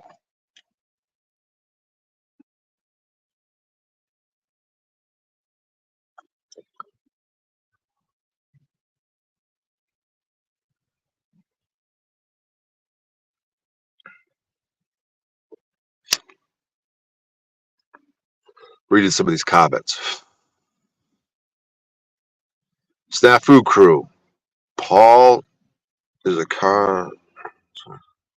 Paul is Snafu, you're a get the fuck up here, you fucking pig. I love Paul today, Daddy. Hey, Daddy, can you help me get adopted? 2 days later, oh, he's a piece of shit coward. Oh, hey, Daddy, yeah, I'm cupcaking right now. Blah, blah, blah, blah. Paul's a piece of shit. Blah, blah, blah, blah, blah. Hey, Daddy, help me get that. Oh, hey, Daddy. God damn. If I suck, dude, you motherfuckers really fucking suck, dude. Fucking hopping on panels all day. From fucking Tailcott to Flow State. You fucking retards. Get the fuck up here. Take your fucking lashings like a man. Down there typing about fucking Paul and Slade. What are you gonna talking shit about Paul and Slade for? He does shit on the ground. He's got the greatest fucking traffic video. Going to jail. Dealing with Homeland Security. Putting warrants out on him. He's capable. Who else would you want in this situation? If I had to have counsel besides myself, Paul or Wizard. I mean, Wizard would be a second choice, but it's like, fuck it. Paul's not available. Fuck, I got Wizard. All right, Wizard. No freaking out. Wizard, do not freak the fuck out. You're my lawyer, my counsel, okay? Let's just do this together. Don't yell at them and call them fucking dumb fucks, dude. Come on, Wizard, hold it together. 3 minutes later, you dumb fucker. Wizard, chill. Fuck, dude. But should have no counsel. Maybe I shouldn't even want counsel. That's the best way to learn. How am I going to learn if I go up in there and Paul's talking? I want to go up and talk and see what happens. Okay, this is what went wrong. You went and did this. Just like with all the times I got pulled over. If you look at the first time I filmed it getting pulled over to this time, I've made progress in my eyes because I've made progress in my being and how I look at the situation. I used to get scared as fuck, dude, from cops all the time. Riding around with weed, I was always scared. Even the more weed you had, I'm like, oh my God, I have an ounce of marijuana. I have 2 ounces on me. Oh my God, I could go to jail. Now I'm just like smoking weed. I don't get, not that I'm reckless, but I'm just like, if I see him behind me, the first thought that goes through my head is cops behind me is, okay, I'm gonna record this.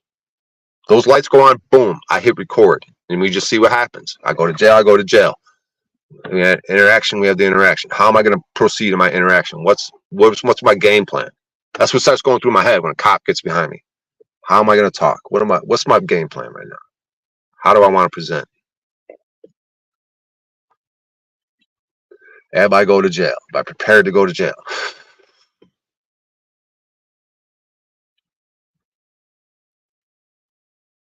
Quite the train of thought here.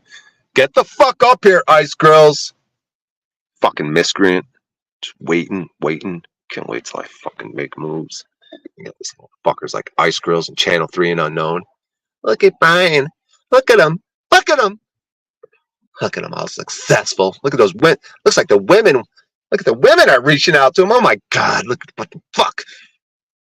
Why would you reach out to Brian? Don't you know? Did you know this about Brian? Hey, women that are reaching out to Brian. Did you know this? Hey, look at this. Look at this I found. Instead of focusing on yourself and being great in your own way, you little fucking miscreants. Your little quips. You're so fucking clever. You're so fucking clever in chat.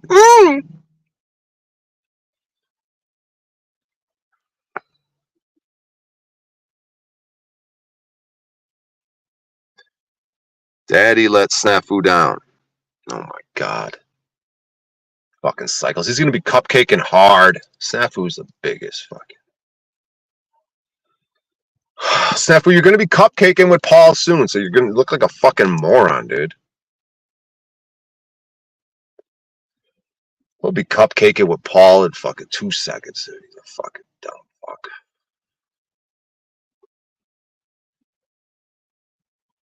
Shit, man. At least my shit's super brief.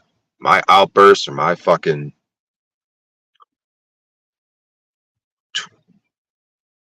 twisted thinking. Going at Paul, it's like a fucking happens for like an hour or two in a day. Next day, it's like water under the bridge. These fucking idiots go back and forth and back and weeks and months and months. It's like, you fucking retards, dude.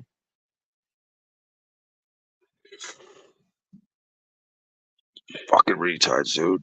Is anyone else live? What is happening in the world? I have to go do shit. I gotta fucking work.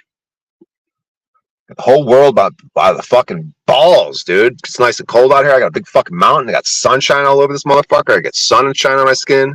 It's fucking mad people all over. This place is fucking whatever. Get involved in whatever I want.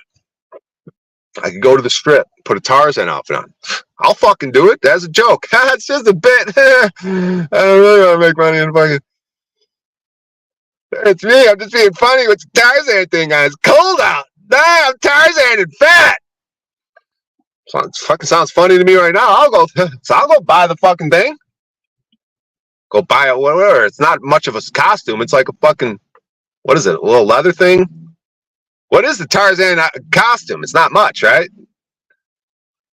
I'm gonna be on the strip. Hey, I'm Tarzan. Anyone want a picture? Dude, you gotta pay for that. You gotta tip for that picture, motherfucker. Hey, you want to hang out with Tarzan? I'm fucking Tarzan.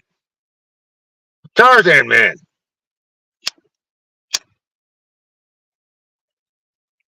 Take a picture with Tarzan. I don't know nothing about the films and franchises and what the fuck Tarzan, whatever the fuck. I'm fucking Tarzan. I'm the real deal. They made that shit about me. I'm the wild man living in the fucking concrete jungle.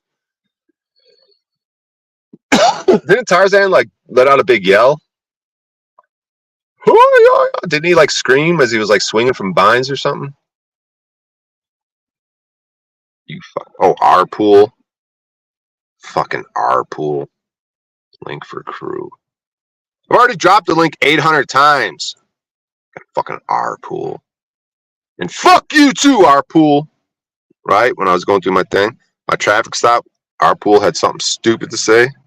He always does. I'm sitting there fucking standing up, not giving IDs, potentially going to jail, and our pool's like, you see? You're playing in trouble. As if I can't make my own. It wasn't my choice to not give him the ID. You don't think I could have gave him the ID? I could have gave him an ID. No. They forced me out of the vehicle with guns. I didn't have guns. They each had guns. Many guns. Lots of guns in their car. Ordering me out of the vehicle because my windows were down at a park. I was sitting at a park with my windows down. That was the crime. And they're just hanging out. No, man, we're just hanging out, dude. But they didn't want to. He wanted to give his information, right? Hey, officer, can I have your name? Oh, no. You're on a live stream. No. Why would I do that? Why would I give you my information? You got to give me yours. Don't you see how this works?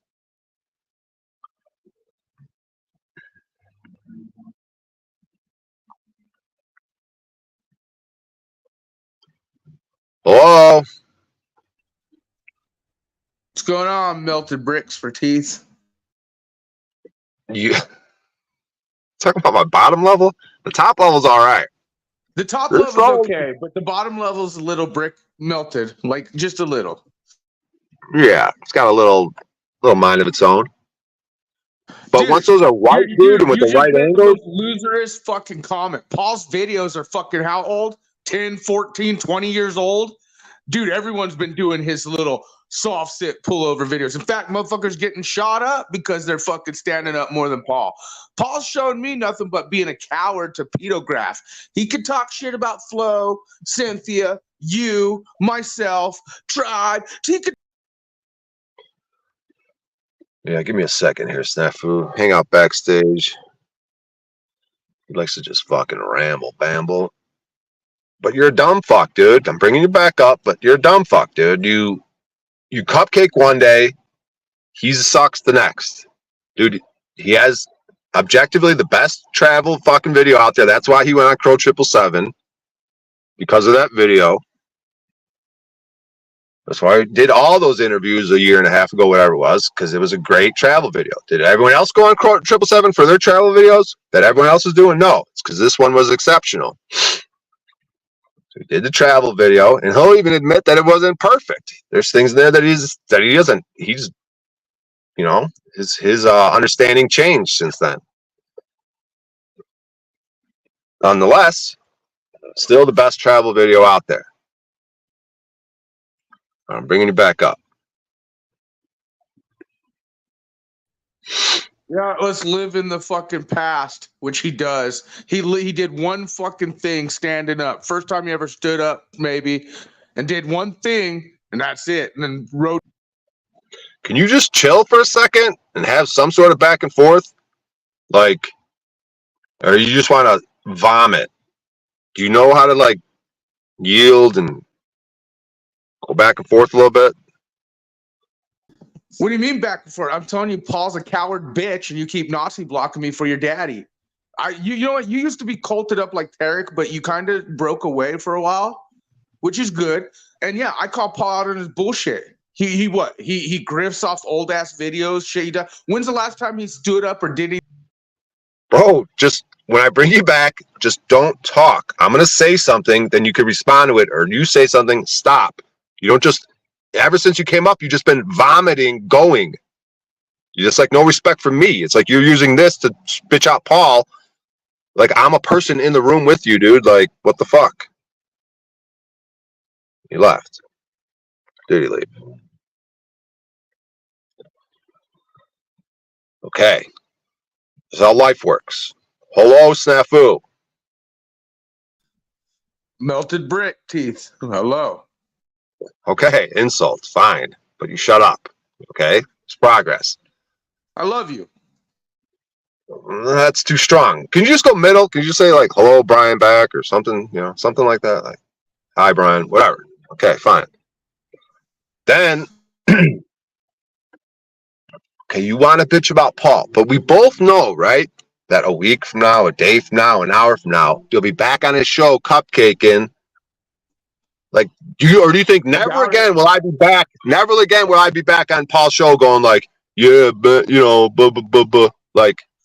No, I call out You for think what I see, Brian. you go? Again, he Yeah. wants to sit here and say that the crew and me and Tarek and again, let's not remember how worthless you are too. You're a worthless piece of shit too. It's just whatever. We all are. But when real pogos or criminals or traitors or frauds, the people we expose, right? We're worthless. It's pointless. It's just drama. There's no point. But then he goes into his shit because he has this personal thing with Ho State and Cynthia. There's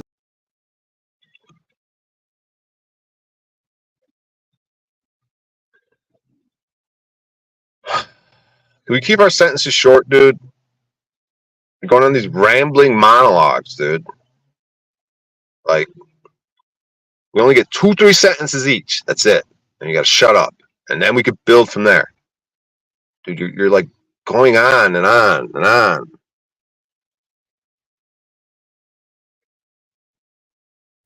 Okay, I could do that. Here's my 2 seconds. Fuck Paul the coward, Nazi blocking people like you right now.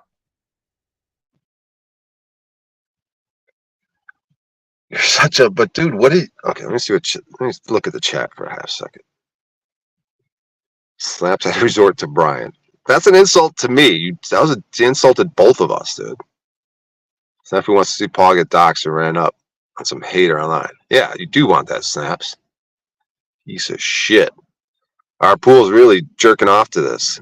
Whenever you see the zebra avatar, you know it's about to get real. Look at our It's because there's a bunch of fake ass guru motherfuckers you guys believe in who do nothing but sit down and do nothing on the ground. You think Paul's done anything in the last fucking year and a half other than his digital experience YouTube channel? Motherfucker hasn't done speeches. Motherfucker ain't drive around fucking putting videos on cops.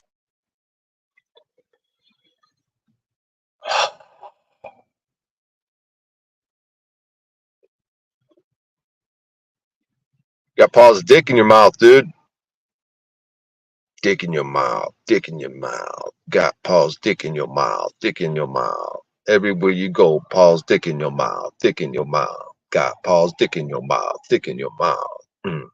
Sitting on a bench with Paul's dick in my mouth. Dick in my mouth. Sitting on a bench just watching the world. Got Paul's dick in my mouth. Dick in my, watch the world go by. I ain't Paul's dick in my mouth. Dick in my mouth.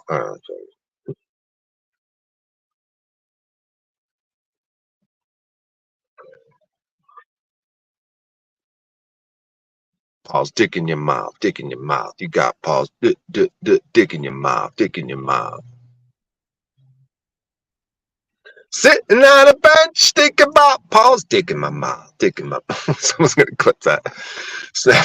It's got Paul's dick in his. Dumb, dude.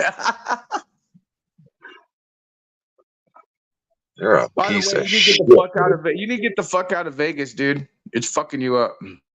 Yeah, you want me back in Arizona. Everyone fucking wants me around them. They love me.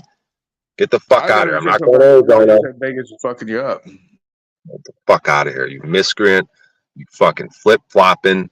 Fucking can't handle your own business and everyone else's business. Oh, I handle my business. Fuck the pogo supporting fucktards. Fuck the cowards like guru fake ass Pauls and you culted mentality fucks that fucking feed on the shit. He hasn't done shit. You brag about 20-year-old videos, 10-year-old videos. Motherfucker hasn't done shit recently. He won't, except his digital grip. Dude. Bullshit, dude. But when the YouTube comes at him with these strikes, he fucking deals with that legal shit. He's been putting. You should worry about a lot more now. Yeah, because you're gonna hurt him, right? You're gonna be the one to hurt Paul and Slave. That'll be the day, dude. No. He's a coward. He's hurt himself. He shows how pussy he is when it comes to real people checking his bitch ass. He's a pussy. Guarantee whatever. He's afraid I guarantee of monograph. He's afraid. He's not I afraid of guarantee. you. He's not afraid of I guarantee. flow state. He's not afraid of sin. I guarantee whatever you're up to, Snafu, it's gonna rebound back at you. He's gonna come out stronger from it, and you're gonna be weaker. I guarantee it. Whatever your fucking little thing you're up to, whatever fucking plan you got, he'll end up better, and you'll end up worse. Guaranteed. That's what all you guys been saying for the last couple years, right? Interesting optics. How are you gonna do it? The universe doesn't work like that, especially in the long game. You might. We handle business. You a coward? You fucking work with pogos? You fucking support criminals, traitors, frauds, or you want to fucking play this digital experience? Well, let's play. Paul showed me how much of a coward he is. Simple as that. I think the name of this stream is Enlightenment, Alignment, and New Beginnings. And here we are with Snafu Snaps, who's completely unenlightened, he's completely misaligned, and he's back in the old bullshit loop. No new beginning, no alignment, and no enlightenment. Just bullshit. My alignment seems just fine. It sounds like you really, like, your life is on this guy who sits in a fucking chair online who doesn't do shit. He's really helping your life out? Really, O'Shea? I helped my own self out. I did a stream this morning. See you. He fucking didn't even want to see your bitch ass when you were out here in Arizona. Multiple times. He told you, fuck you. Good. I couldn't be.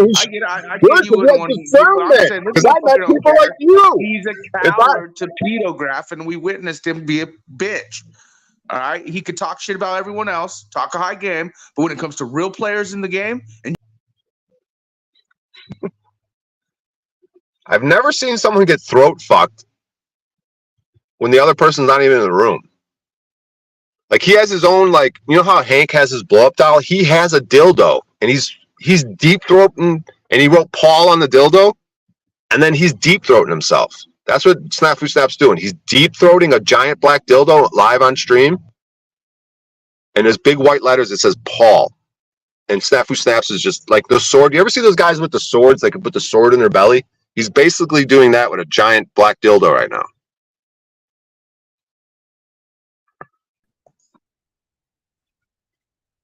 what do you think about Hank busting nuts on his plastic torso? You jealous of it? He doesn't bust nuts on his plastic torso, okay? Yeah, he does. Busted, he did. He busted in the plastic torso, not on it, okay? No, he's black. He doesn't pull out. Blacks do not pull out. You're wrong again. No, well, he's not a full black.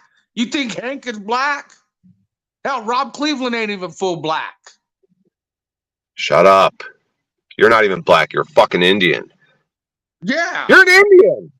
You're from India. You were born in India. It's your work. I should have been grateful I could be in I could be in a fucking.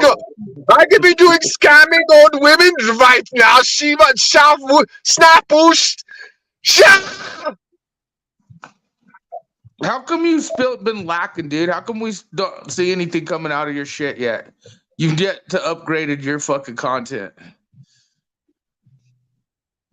Because I'm a self-sabotaging, lazy procrastinating, fucking low self-esteem, self-worth, fucking... Right, and every time you get in that mode, even worse, you go cry to daddy, the guy who sits in a fucking chair and talks about old-ass videos, acting like he's going to change your fucking game. And then he talks to you all guru-like, and then you eat it up like, motherfucker don't give a fuck. You got to do it yourself. Can you imagine if Snafu Snaps never came to America? If he didn't get rescued from fucking India, dude, he probably would have made it here. He'd be in some fucking 7-Eleven. Fuck is you doing, you fucking pogo fucker? You stupid fuck. $2.99. You'd have that fucking accent with the fucking turban on. He wouldn't even have made it to America. No way. He'd be out there in fucking India. These fuck. Oh my god.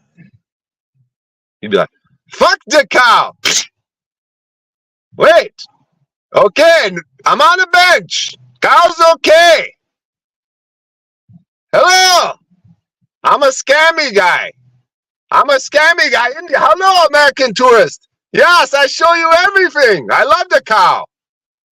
Don't worry about them. They're jealous of me.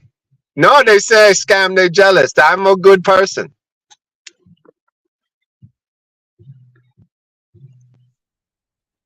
I should have fucking snuffed you when you're sleeping out here. Yeah, right. You wish it. Yeah, because I'm getting you good. You should have murdered me. You had your chance, fucker. You should have murdered me. You didn't do it.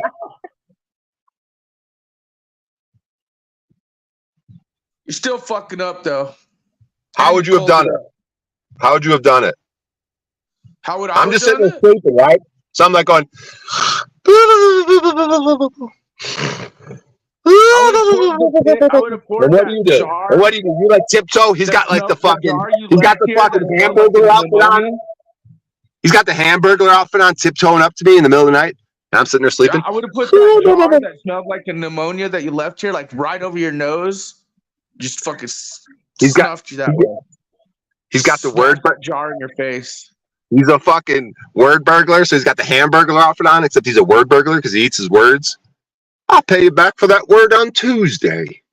So he sneaks up like a little fucking, the classic little thief with the big belly. He's tiptoeing in the middle of the night. I'm sitting there sleeping.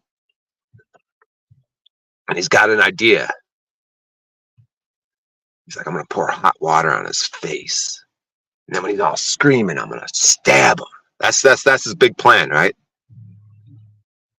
So he gets the hot water and he's tiptoeing, right? And he steps on some fucking old bottle and he spills the hot water over himself, and then he's screaming in agonizing pain. And I'm like, what the fuck's going on? And he's like, I was making tea and I don't know, I had some sort of accident. What a piece of shit.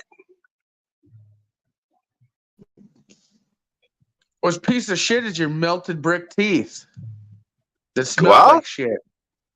Show the camera better. That's like far. You got to like put it right up in there. Closer.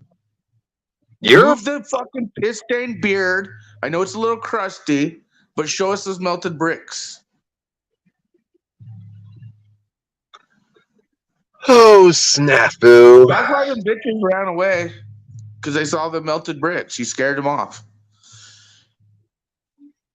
Oh my God. Get a fucking life. Get a job. Get a hobby.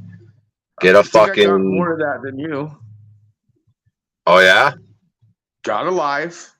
Got a vehicle like you. Oh, got a place. Oh, just a new one too, by the way. Yeah. I'm doing pretty good. What's new?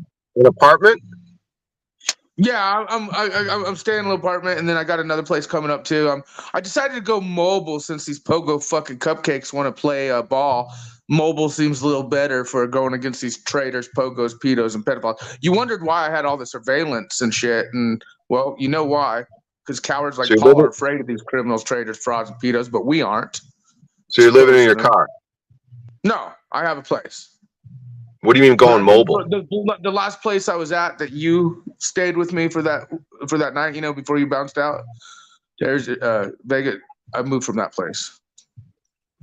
What an idiot I am. I have to like put myself back to like all these decisions, dude. Like, who is that person? Why would I guess I am that person, but how can I make such terrible decisions, dude? Well, look at you. You're in Vegas fucking playing video slot poker. That alone speaks volumes. Did I play video slot poker yesterday? I worked TaskRabbit yesterday, okay? I don't play video slot poker. I play poker. Whether online or live, I play poker. On Christmas Day, I played live poker tournament. On a table. Because the South, was it South Point? It was one of those two. The South Point of the you played on a table, like straight up table, but like you played poker. And yeah, I played for other motherfuckers. Yes, played poker, dude. I've done it. I did it for the World Series. They had the side events. I played a bunch of them during the summer. Was it just a cash, or you said tournament? So what was the buy-in on the tournament? On Christmas, it was $100 one, but it was a rebuy. I ended up going in 3 times, which pissed me off. But Was it I was it played no okay. was it no limit or limit? This is no limit hold'em tournament. And then in Oh, Vegas okay. during in the summer, the World Series of Poker, they had these little $250 side like little things. So I played a handful of those. They're called like the Daily Deep Stack or something like that. They coincide with like the main tournaments at the World Series of Poker. So I played a handful of those. Hey, do the casinos out there, do they do a lot of like the bad beat payoffs? Like here in Arizona? Like do they do the payoff like bad beat payoffs? Not in like tournaments, but I know cash. Most of the probably card rooms do, but I haven't really been playing cash games so much. But I know most card rooms will have like, yeah, they'll take a dollar out of the pot or whatever, and it goes to the jackpot. And I guess if the high hand, if pocket aces, if a full house of aces full of kings get beat, then you get the bad beat jackpot or something at most of them. But you're an asshole, dude. And I don't want to talk about cards with you. You're fucking sitting on a bench, idiot Sitting asshole, on a dude. bench doing what I gotta do, unlike you. Sitting on a bench, just being a bum, just urinating myself on the bench, just yelling out schizophrenic pogo pedo shit. I stink. Can I get a hot dog, please? That was kind of off key though. It wasn't as flowy as yours. Terrible. I don't know, man. I'm getting tired. You kind of suck. You kind of did Yeah, my you suck job. too. 2 hours and 18 minutes. That can't be right. Dude, I came on here to come on here for 10 minutes to talk about some bullshit real quick. I don't know what's going on. This is some Oh, you're bullshit. I got to holding get out of steady. here. You got steady viewers. Yeah, but dude, what? It's okay. When This is Daddy comes on, you'll shut it off. You'll shut it off. clam up. I'll clam up. Clam up. I'm surprised you haven't done on the street Vegas shit like you were talking about when you're out here, or even when you're out there. Say like, I'm surprised you haven't interacted with more people with your content. Yeah, I know, man. That Tarzan thing would actually be hilarious. I What kind of about want the to do it because piss it's table? funny to me, dude. If I went and bought a Tarzan outfit today and I go on this trip, dude, I don't even have to have you guys Do it. see it. I could put the camera on their faces. It's just so silly to me, dude. I think I would have fun with that, dude. It's so silly. Do it. Or you know how And then Steve you get real Crowder has philosophical. the table set up. You could do the piss O'Shea table and try and sell your urine. Here's how I think. So I'm the Tarzan guy, right? It's all silly, but then at some point I get in some crazy philosophical, like just kind of like chopping it up, and I kind of forget I'm in the Tarzan thing, and we're just having some real shit. That's what I want to do. I want to do real shit, but I'm dressed like Tarzan. Well, do it. Instead of quit talking about it, go get all Tarzan out today and come back on camera and let's fucking rock it out. Let's watch I do you have the hit hair. the Vegas streets in your Tarzan fit, talking to the The people. hair really does it though, dude. It's the long hair, like it's the fucking The beard. I don't know about the beard. Tarzan wasn't You got really a up. Tarzan outfit?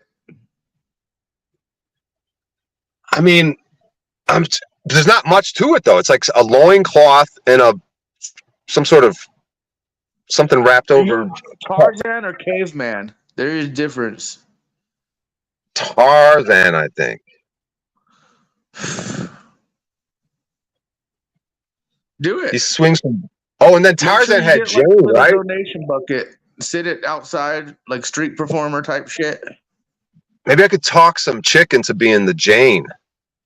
So meet Why don't you Tarzan go and on the street didn't and Tarzan have that's more Jane? content. Go find your Jane. That will be your first part of content. Go hit the Vegas street and find your Jane. Say, hey, I'm literally going to be Tarzan. Will you be my Jane? There's your first part of content, finding your Jane. And then there you go.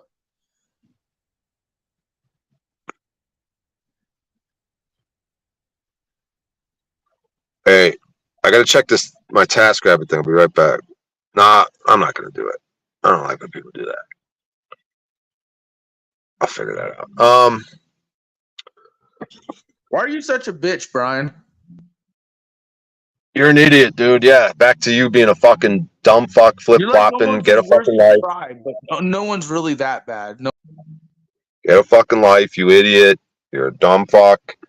You fucking loop. Your life is a fucking hula hoop. you're almost as bad as Tribe. You're not there though. You're not near as bitch as Tribe. Dude, we're just two morons projecting at each other right now. Like we're two mirrors just looking at each other going, you're a dumb fuck, lazy idiot, fucking dumb fuck. And you're going, you live in your car and stink and you suck and fuck you. That's what I'm saying. Like, Go get some content. Go find your Jane. Do you know how fucking lit that shit would be if O'Shea's out in the Vegas streets looking for his Jane? Walking up to random motherfuckers, hey, you want to be my Jane? They'd be like, what the fuck do you mean? No, I gotta find her while I'm Tarzan.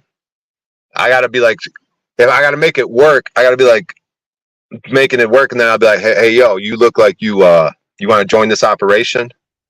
That She's could gonna be go, the no. challenge. She's gonna go, no, I have a job. Jane. She's gonna go, no, I have a job and a home. Why would I want to meet you on the street to take pictures with tourists for money? And then I'll go, that makes a lot of sense. But I had to shoot my shot. Yeah, and then 2 months later, you know the naked cowboy in New York, he fucking makes bank wearing his tidy whities and a fucking guitar. New York Times Square every day, standing in the middle of it. And then 2 months later, that same chick's gonna come back, and she's gonna go, you know what? I was dating this fucking beta fuck, and I couldn't stop thinking about you just joking with those people and you being a weirdo and your Tarzan thing and your long hair and how you asked me to be Jane and I was all rude and bitch about it. Well, I'm here to let you know that I still don't want to be your Jane, but dude, you're the one procrastinating it. It could blow your shit up. O'Shea is Tarzan. You're the one procrastinate your fucking dude. Why don't you go on the street as the headless fucking horseman, dude? You already got half your head gone, dude. How hard could it be to cover up the second half? You go be Tarzan today. I'll go be the headless horseman today. Oh, see, you forget Snaps is always up to the challenge. You bitches are cowards. You go be the headless horseman today. I'll be the Tarzan tomorrow. No, let's do it together. Nope, I don't trust you. I don't trust you. You got to go do it first. You brought it up. No, do it together. Nope. Because then it's all on me. If I don't do it, dude, think about it. All you have to do is go out and be the headless horseman, and you get to have me go be the Tarzan. Right. No one gives a fuck about you being the headless horseman. They're going to give a fuck about me being Tarzan. You told me to do it. You brought it up. No, I said you need to quit procrastinating and get content and be a Tarzan, go find your Jane or do something. You're sitting in a car. No, you still need to have your ass whipped, dude. You're fucking starting to act like a fucking Polly who just sits. He doesn't do. I wish I could see you in person, motherfucker. I would just start throwing you around the room, dude. Like, throw you into all your garbage, dude. Just like, throw you into the wall. You're a dumb fuck, dude. Fuck you. You're running your mouth. And then throw you over the... It'd be like one of those epic... it'd be like that epic scene in the movie They Live, that crazy fight scene. It would just be me throwing fucking snafu through all types of windows, over counters, through walls and shit. I don't think that'd be pretty fun. What do you think? I think you'd have a little problem throwing me around, and I think you know that. I think you know that. But you know what's so funny? That whole fight that's too hard to throw you around, dude. Trust me. Like, yeah, I think you know it'd be a little hard to throw me around. You know that fight scene was from South Park. They took the choreograph from Timmy the Retard versus the other retard. And They Live came out in like the 80s, you idiot. Yes. The South Park took that fight scene from They Live with the retards and did that whole exact choreographed fight scene with Ryan Piper. And they also took my grandpa AIDS joke, dude. Unless it's like was parallel thinking, because someone told me later, bro. I have this joke. It goes, my grandfather died. No, wait. No, it goes, fuck. It goes, my grandpa's got AIDS. They come over to his house to help him out. And then you could go from there. Like, you could either stop there. If it gets a laugh, you could just stop if you want to. Or you could, if it doesn't get a laugh, you could maybe go to help him out with his AIDS or his HIV or something. You know what I mean? You could kind of play with it from there. But then I heard South Park's got this whole thing where it's like, something, the same thing. It's like my grandpa's got AIDS. And then there's the AIDS that are helping out his grandpa or something like that. It's crazy. I remember that. I remember that one thing where they're fucking clowning on Magic Johnson though, and they're like, "Hey, everybody, we figured out how to save everyone from AIDS.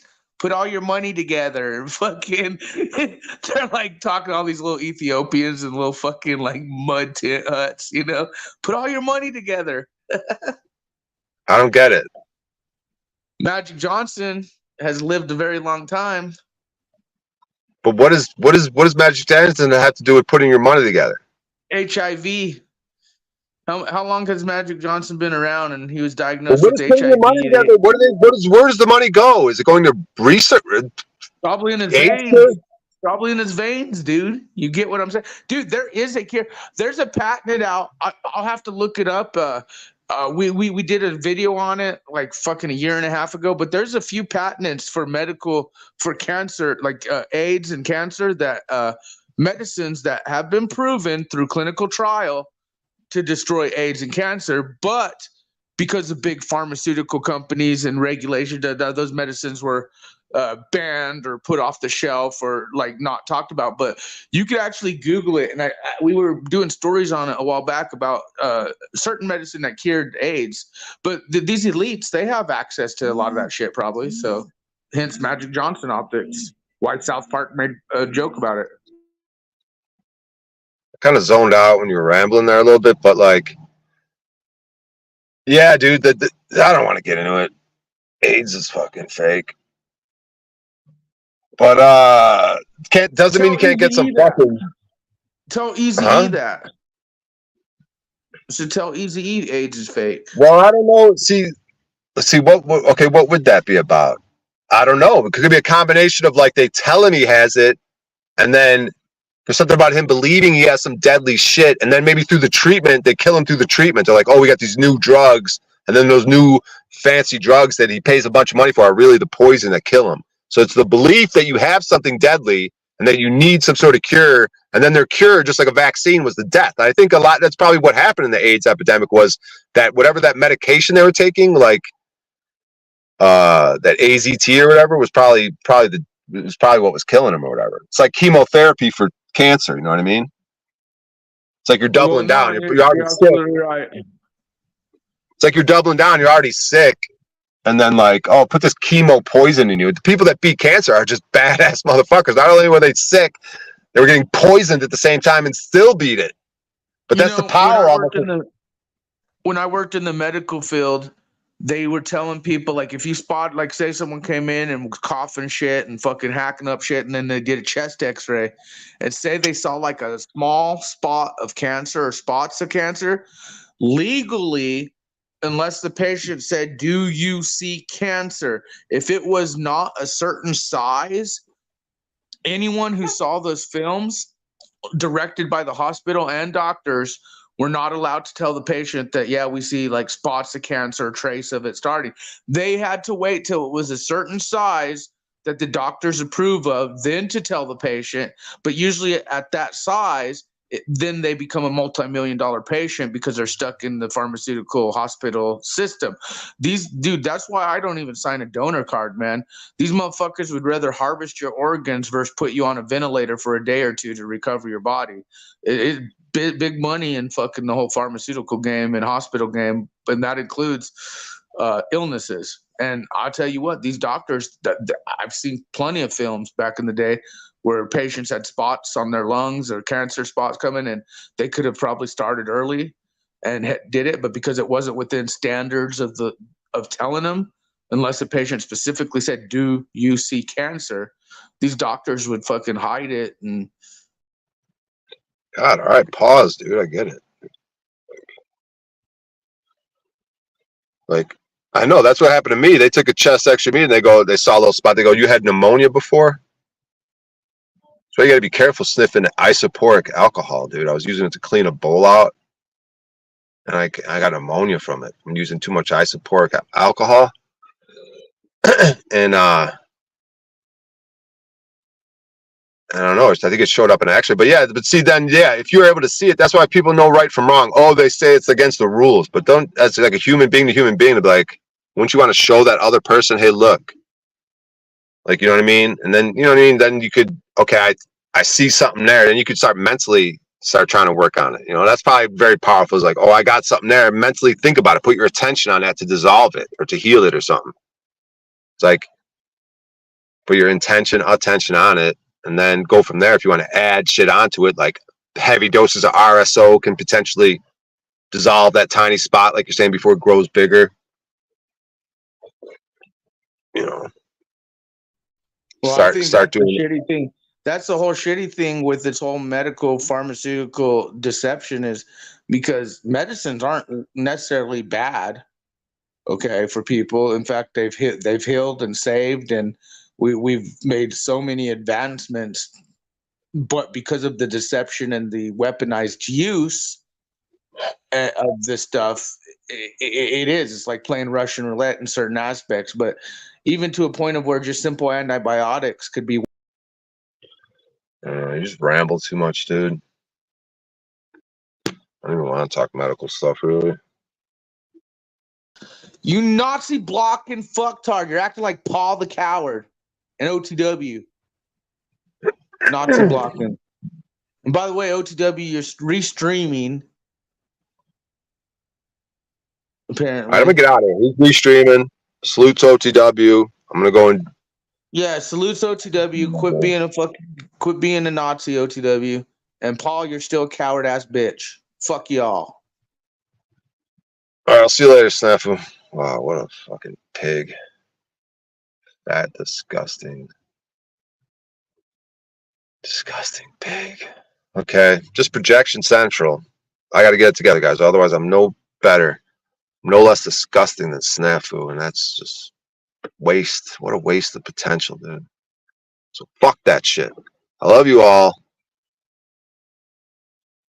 I was gonna say, fucking nothing but opportunity, fucking right at my fucking fingertips. So I'm gonna decide. I don't know. I got unlimited fucking potential, opportunities.